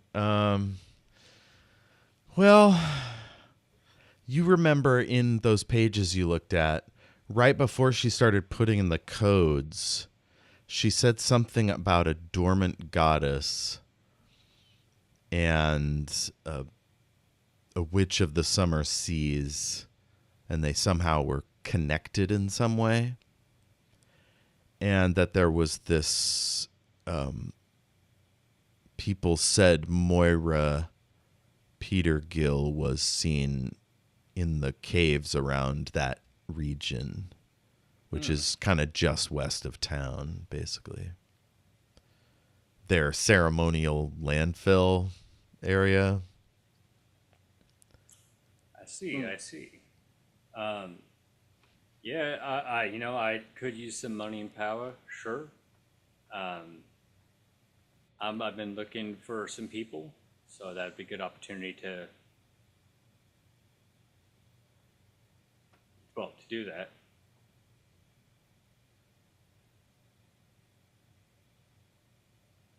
Sit. Let me refresh you. And she goes to a cabinet, starts making a beverage.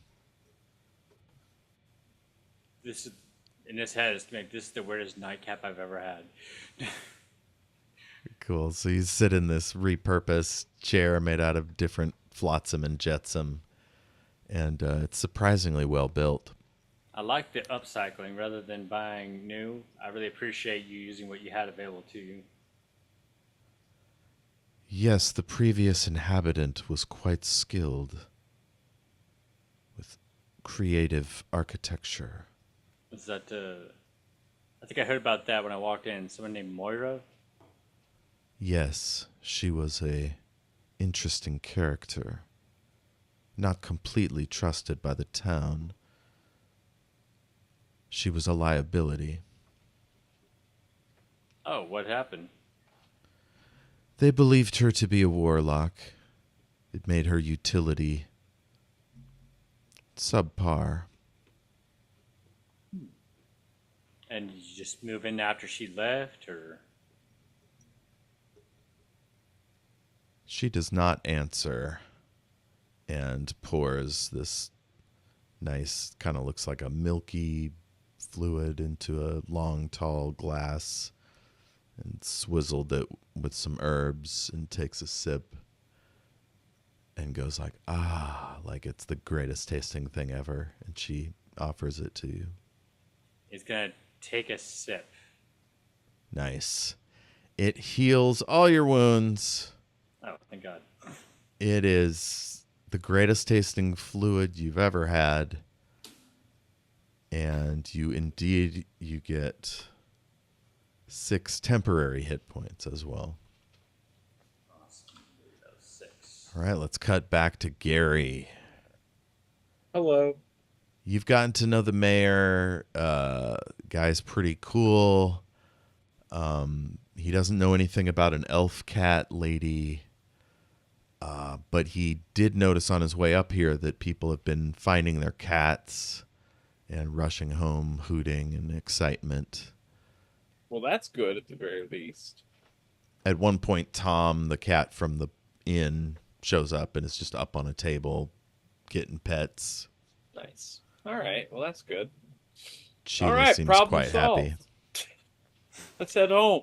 Guy just had to be kidnapped. The problem got solved. Yeah. The town doctor arrives. He's working over the body. They're measuring it for a coffin. You know, all that old westy stuff. Right. Doc, I'm assuming he's looking over the he's looking over the one in the tanning shed, because the one at the piano is just dust, right? Ruth, the woman that just died of a heart attack oh or my something. God, how did I forget that Ruth just died? Okay. If you want, you could encourage him to go check out the corpse in the tanning shed. Doc, there may be something else you want to check out in the shed out back. I'll come with you if you'd like, but Mr. Krabs has been dead for over a day out there. Mother Abigail, will you join us? And the nun comes over and she goes, yes, excellent. Gary, right? I was hoping to meet up with you That's me. this evening. I'm glad you're still with us. There was supposed to be another one, a John Freight Train Fist. Walk with me. I'll get you caught up. Okay, so you walk to the tanning shed and you're like, he disappeared. How strange. Yeah. A friend of ours from a town to the east told us that he was looking for information about his uncle, and we were going to help him with that. But then we heard you were coming, and we said maybe he should get together with you. But before we could arrive, apparently that's what you two did. So that's convenient. Well, I mean, until... Anyway, you get to the door, you open it up, and the guy's head is like up on the, I don't know, some stuff, and you can see his spine and like what's left of his bones have kind of slid down.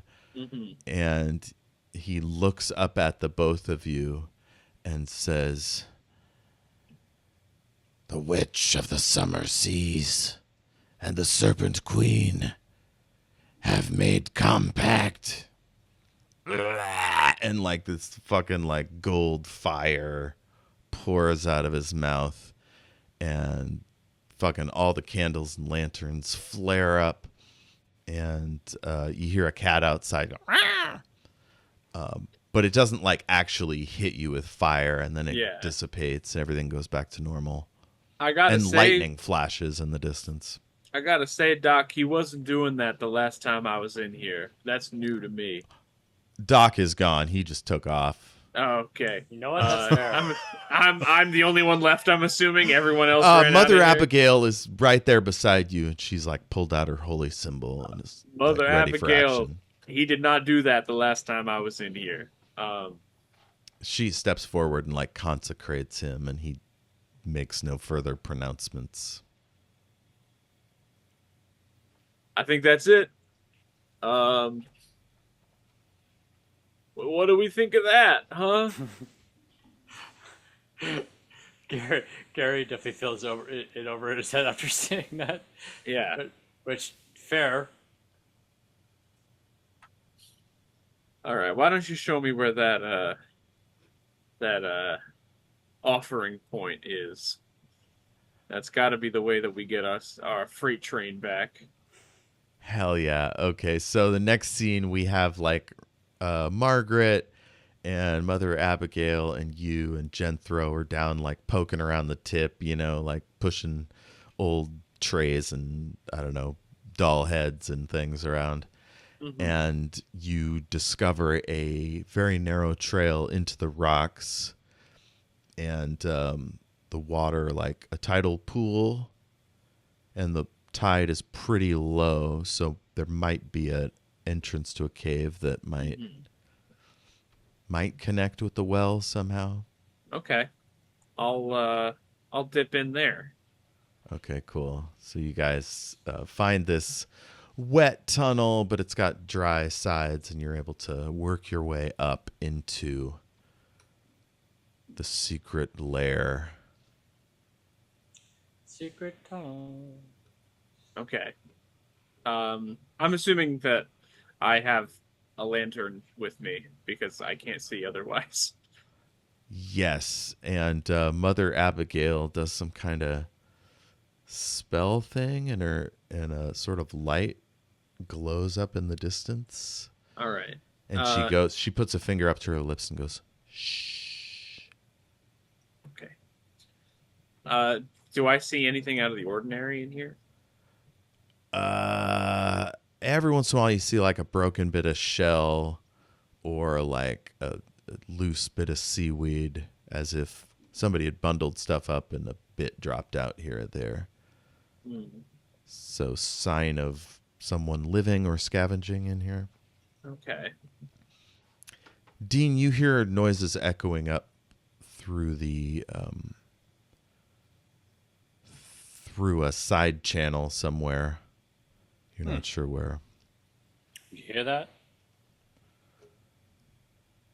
Your people are coming to get you. It's time that you leave me. No, yoke.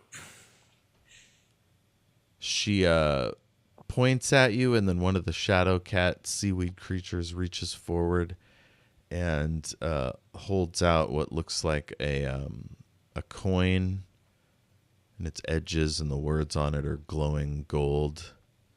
And it says, "This will allow you to summon me anytime, anywhere. If you are within 5 kilometers of the sea, I will reach you." He'll take the coin. Let me put the character. I'm gonna call it this. Unless you have a name, I'm just gonna call it the Sea Witch coin. Yes. What did I call her? The Witch of the Summer Seas? Yeah. Yeah. And then the goddess is the Serpent Queen. Yeah. She says, "Is there a boon you wish of me before you leave, servant?" Oh no. Not yet. I mean, as you regale me in your power, I might ask in the future. But for now, I'd like to keep it simple, lest things get more complicated. I'm trying to find the frickin' item section. Sorry. As you regale yourself with me, I might ask then. But for now, I would like to see your power. I mostly just saw you move me from the shed to here, so I don't really know entirely what you're capable of yet. Okay. Did you take the coin? Yeah. Okay. The coin dissolves into your palm, and suddenly your neck flutters, and you feel like air kind of briefly come into your neck in different areas, and it feels strange. And then the seaweed creature trips you and pushes you into the water, and you are propelled at a high rate of speed down the channel. This is the weirdest day of my life. You find a bend, and you come struggling out of it. You're all wet. You're pulling out onto this path, and suddenly Mother Abigail, Genthro, your boy Gary, they're all there, and they come running up to see if you're okay. I assume, Gary. Mm-hmm. Yeah. My friend that I newly acquired, and a mother of the church. I did not expect you to be here. Thank God you were both okay. Mm-hmm. Well, thank God you're okay. Are you okay? Relatively speaking, I think I need a shower, or I need to bathe. I smell like sea salt now. Yeah. Spent a lot of time in sea salt, but I think I'll be fine. Let's get out of here. Where? How did you all get in here? Well, it's this is the offering point for the goddess that we've been hearing about, and I assumed that is who took you. It sure is. It's the goddess of serpents, of snakes. That's me forgetting not the character. The Serpent Queen. The Serpent Queen. Excuse me. The Serpent Queen. And then you hear the old lady huffing and puffing up behind you. "The Serpent Queen, tyrant of wind and waves." And she starts doing a poem. And you're like, old people with their poems. Oh my God. And you realize that she's describing something with a kind of vibe similar to the woman you've met, but just more so. And then when she's done, she goes, "Good, we found you. Ruth died. I don't know if it's related, but..." Oh, I'm so sorry for your loss. "Well, she was pretty old." Well, okay.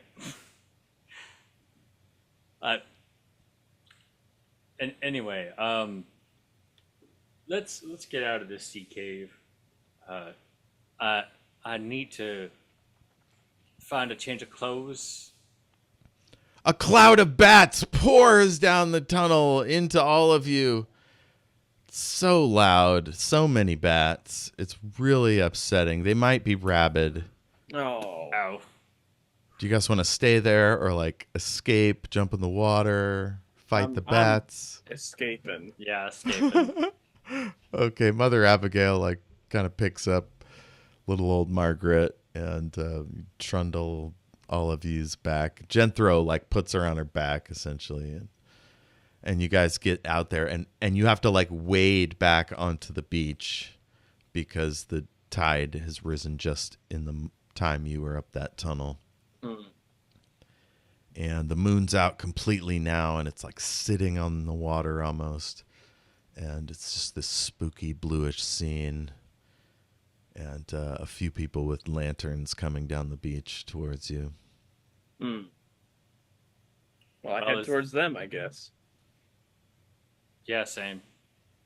You know, this was I was only meant to be here for like one night, but I feel like my stay's been extended by a bit. Yeah, it certainly feels that way, huh? Yeah. Mother Abigail says, "Well, you did return the cats, so that at least was solved."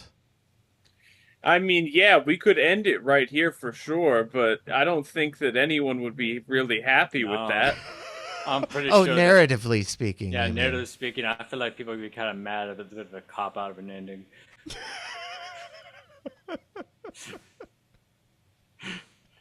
Feels like the downer version of and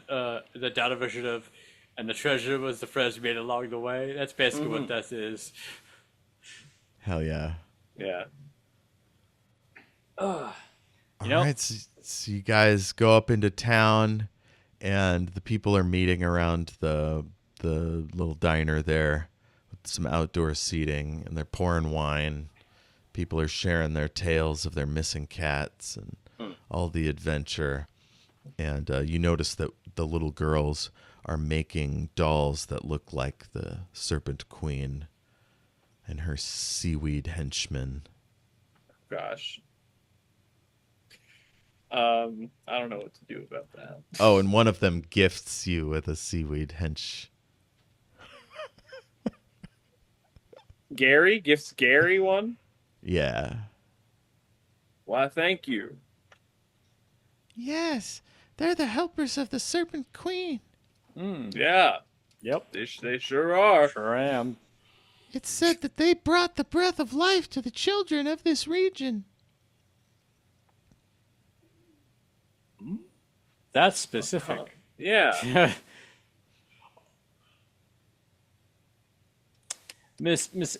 Sister Abigail, Gary, do you all have a moment? I want to talk to you about the greatness of our situation. Let's do it. He's gonna walk in, and I'm just gonna like narrative this part because it's at first it's gonna sound like he's basically talking kind of nonsense, almost word salad. What he was doing is he's walking around and trying to find paper and pen or paper and pencil, whatever, to write down as he's speaking. Like, but it's word salad in the meantime. And then, does he find any? What exactly are you looking for? Something to write with and something to write on. Oh yeah, the restaurant owner brings out one of those check pads, a ballpoint pen. I don't know, whatever tech you have. And without looking at it, he's gonna be right. And not looking at the pad and not saying it out loud, just writing. He's like, I think I have been possessed, and like showing it to them while keeping direct eye contact with Gary. Well, not eye contact with Gary, but staring at Gary. Gary, give me a perception check. Okay. Perception. That is going to be not very good, an 8.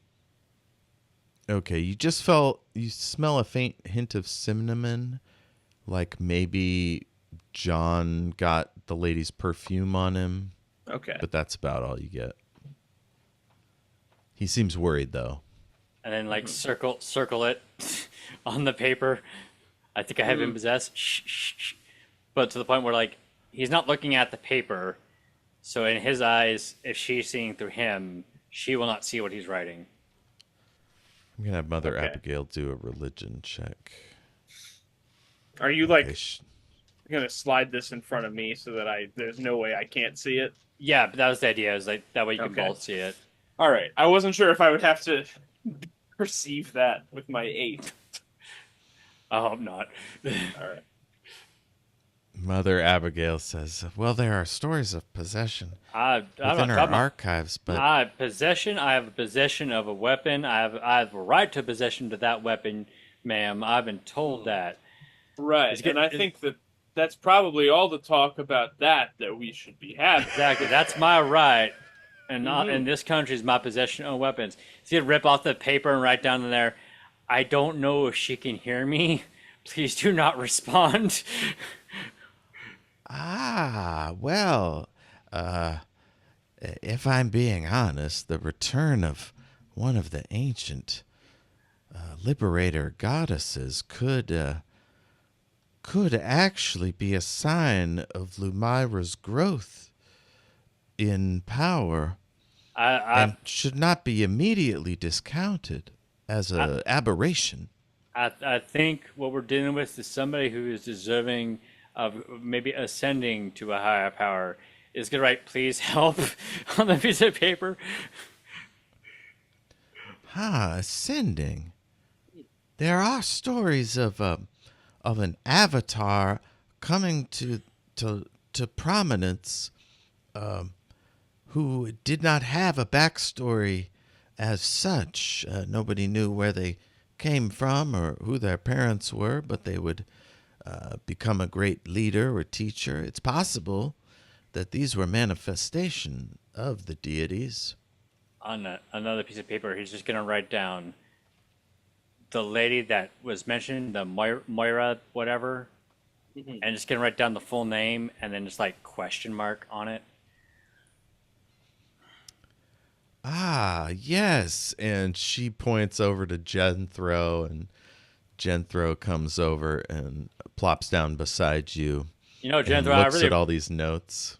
Jethro, I've been wanting to say this. I really appreciate your broad shoulders. You're an obviously well-built individual. And is on a separate, once again, on another piece of paper. Do you know Moira?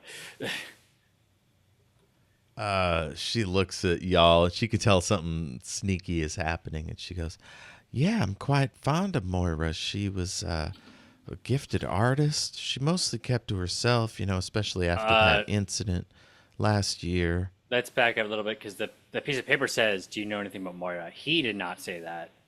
John's talking about how broad Jethro is, the broad shoulders, because that's how you describe them. Yeah, so you do a cut thing, and then she starts writing it down and talking about, are you flirting with me? Or you wanting to see these shoulders completely? And Mother Abigail blushes and holds up her hands.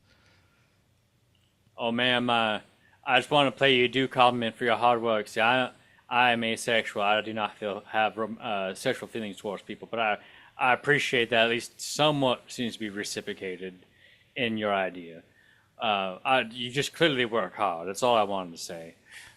Oh, okay. Well, I don't mind being appreciated. And she writes, Moira was a good woman. She had that incident at the Bonnet Festival or presentation last year. So she started spending a lot of time by herself, collecting treasures to make art out of. And nobody knew where she was living recently. John is not going to look at the paper because of his current paranoia, but he is going to pocket it whenever it gets slid to him so he can read it later. Perfect. All right. So y'all are having your little investigation, and we cut to this weird chapel In the middle of the night, there's all these lanterns lit up in circles, concentric circles around it. And we see that there are all these riders in black with like their horses have black barding, and they're standing beside their horses. They've got weapons. There's spear people. Like it's clearly soldiers.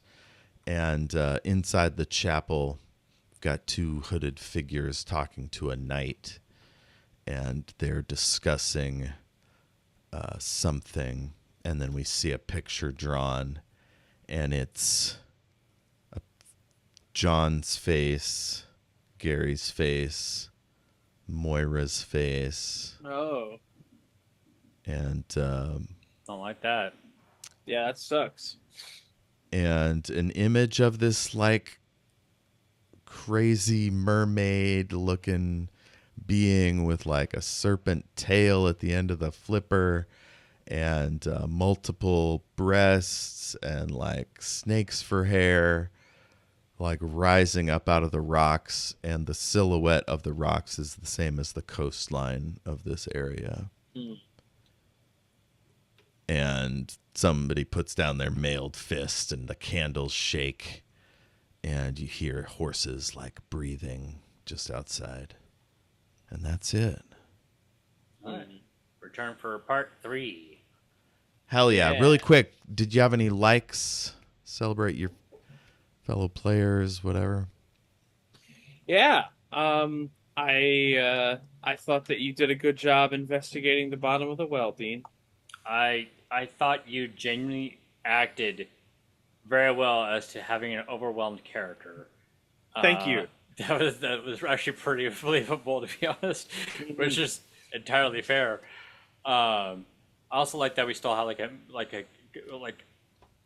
a mystery has been solved, but more questions haven't been brought up. So it's you're still spoon feeding the mystery basically. Mm-hmm. So like we know who did it, but the question is why and what And you how. know and how Moira is involved. I feel like I know how Moira is involved, but that's just a guess. But yeah, it's you're still spoon feeding the mystery, which is appreciative because that's how you do mysteries basically. Mm-hmm. Lovely. All right. Well, thank you, everybody. Wishes. Is there anything you want to get into next time? Combat, genre, role playing. I want to kick this witch's ass. Same. Witch ass kicking. Oh, I will say that this is only for my pleasure. I did enjoy the fact that I just kind of kicked a dude out of the way when I made a scene. That was just to me eternally. I was laughing. Oh, and you knocked that shadow cat on his ass? Yeah, I laughed in my head because that was so unnecessary. Hell yeah. All right. Let's do our socials and get out of here. Mm-hmm. Dean, would you like to go first? Sure.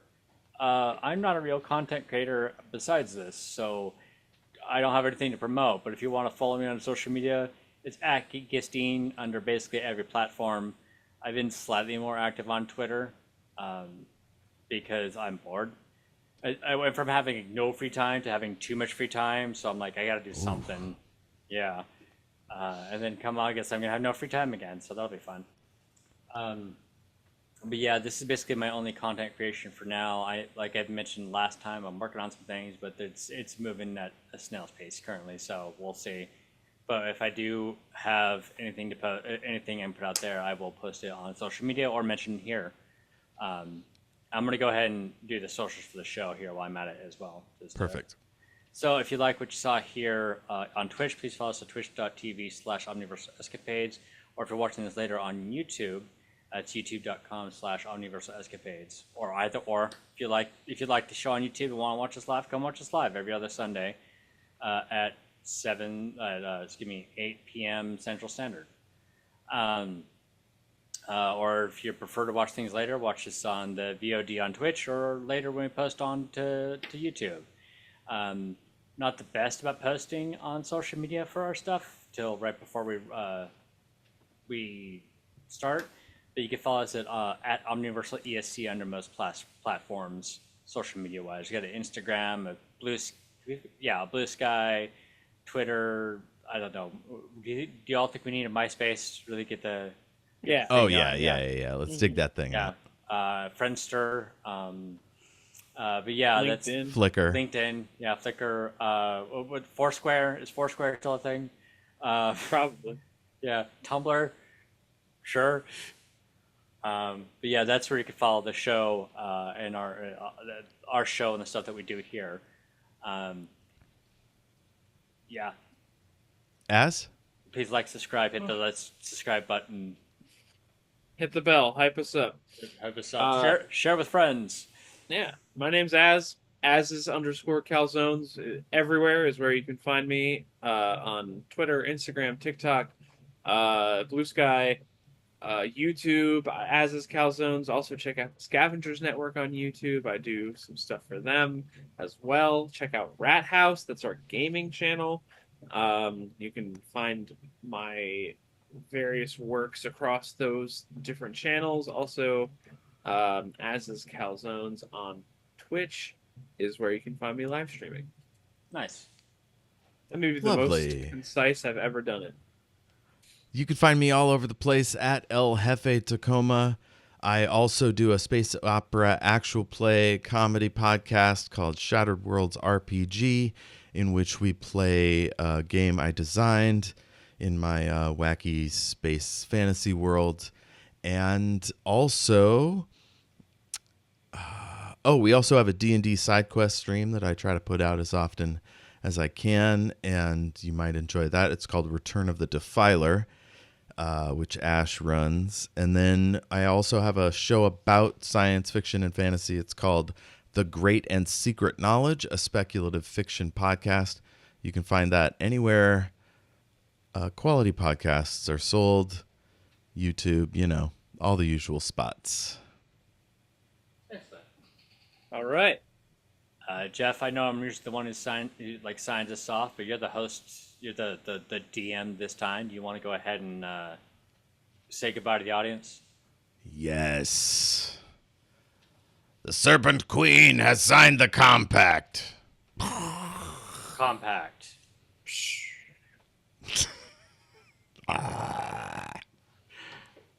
Honka, honka.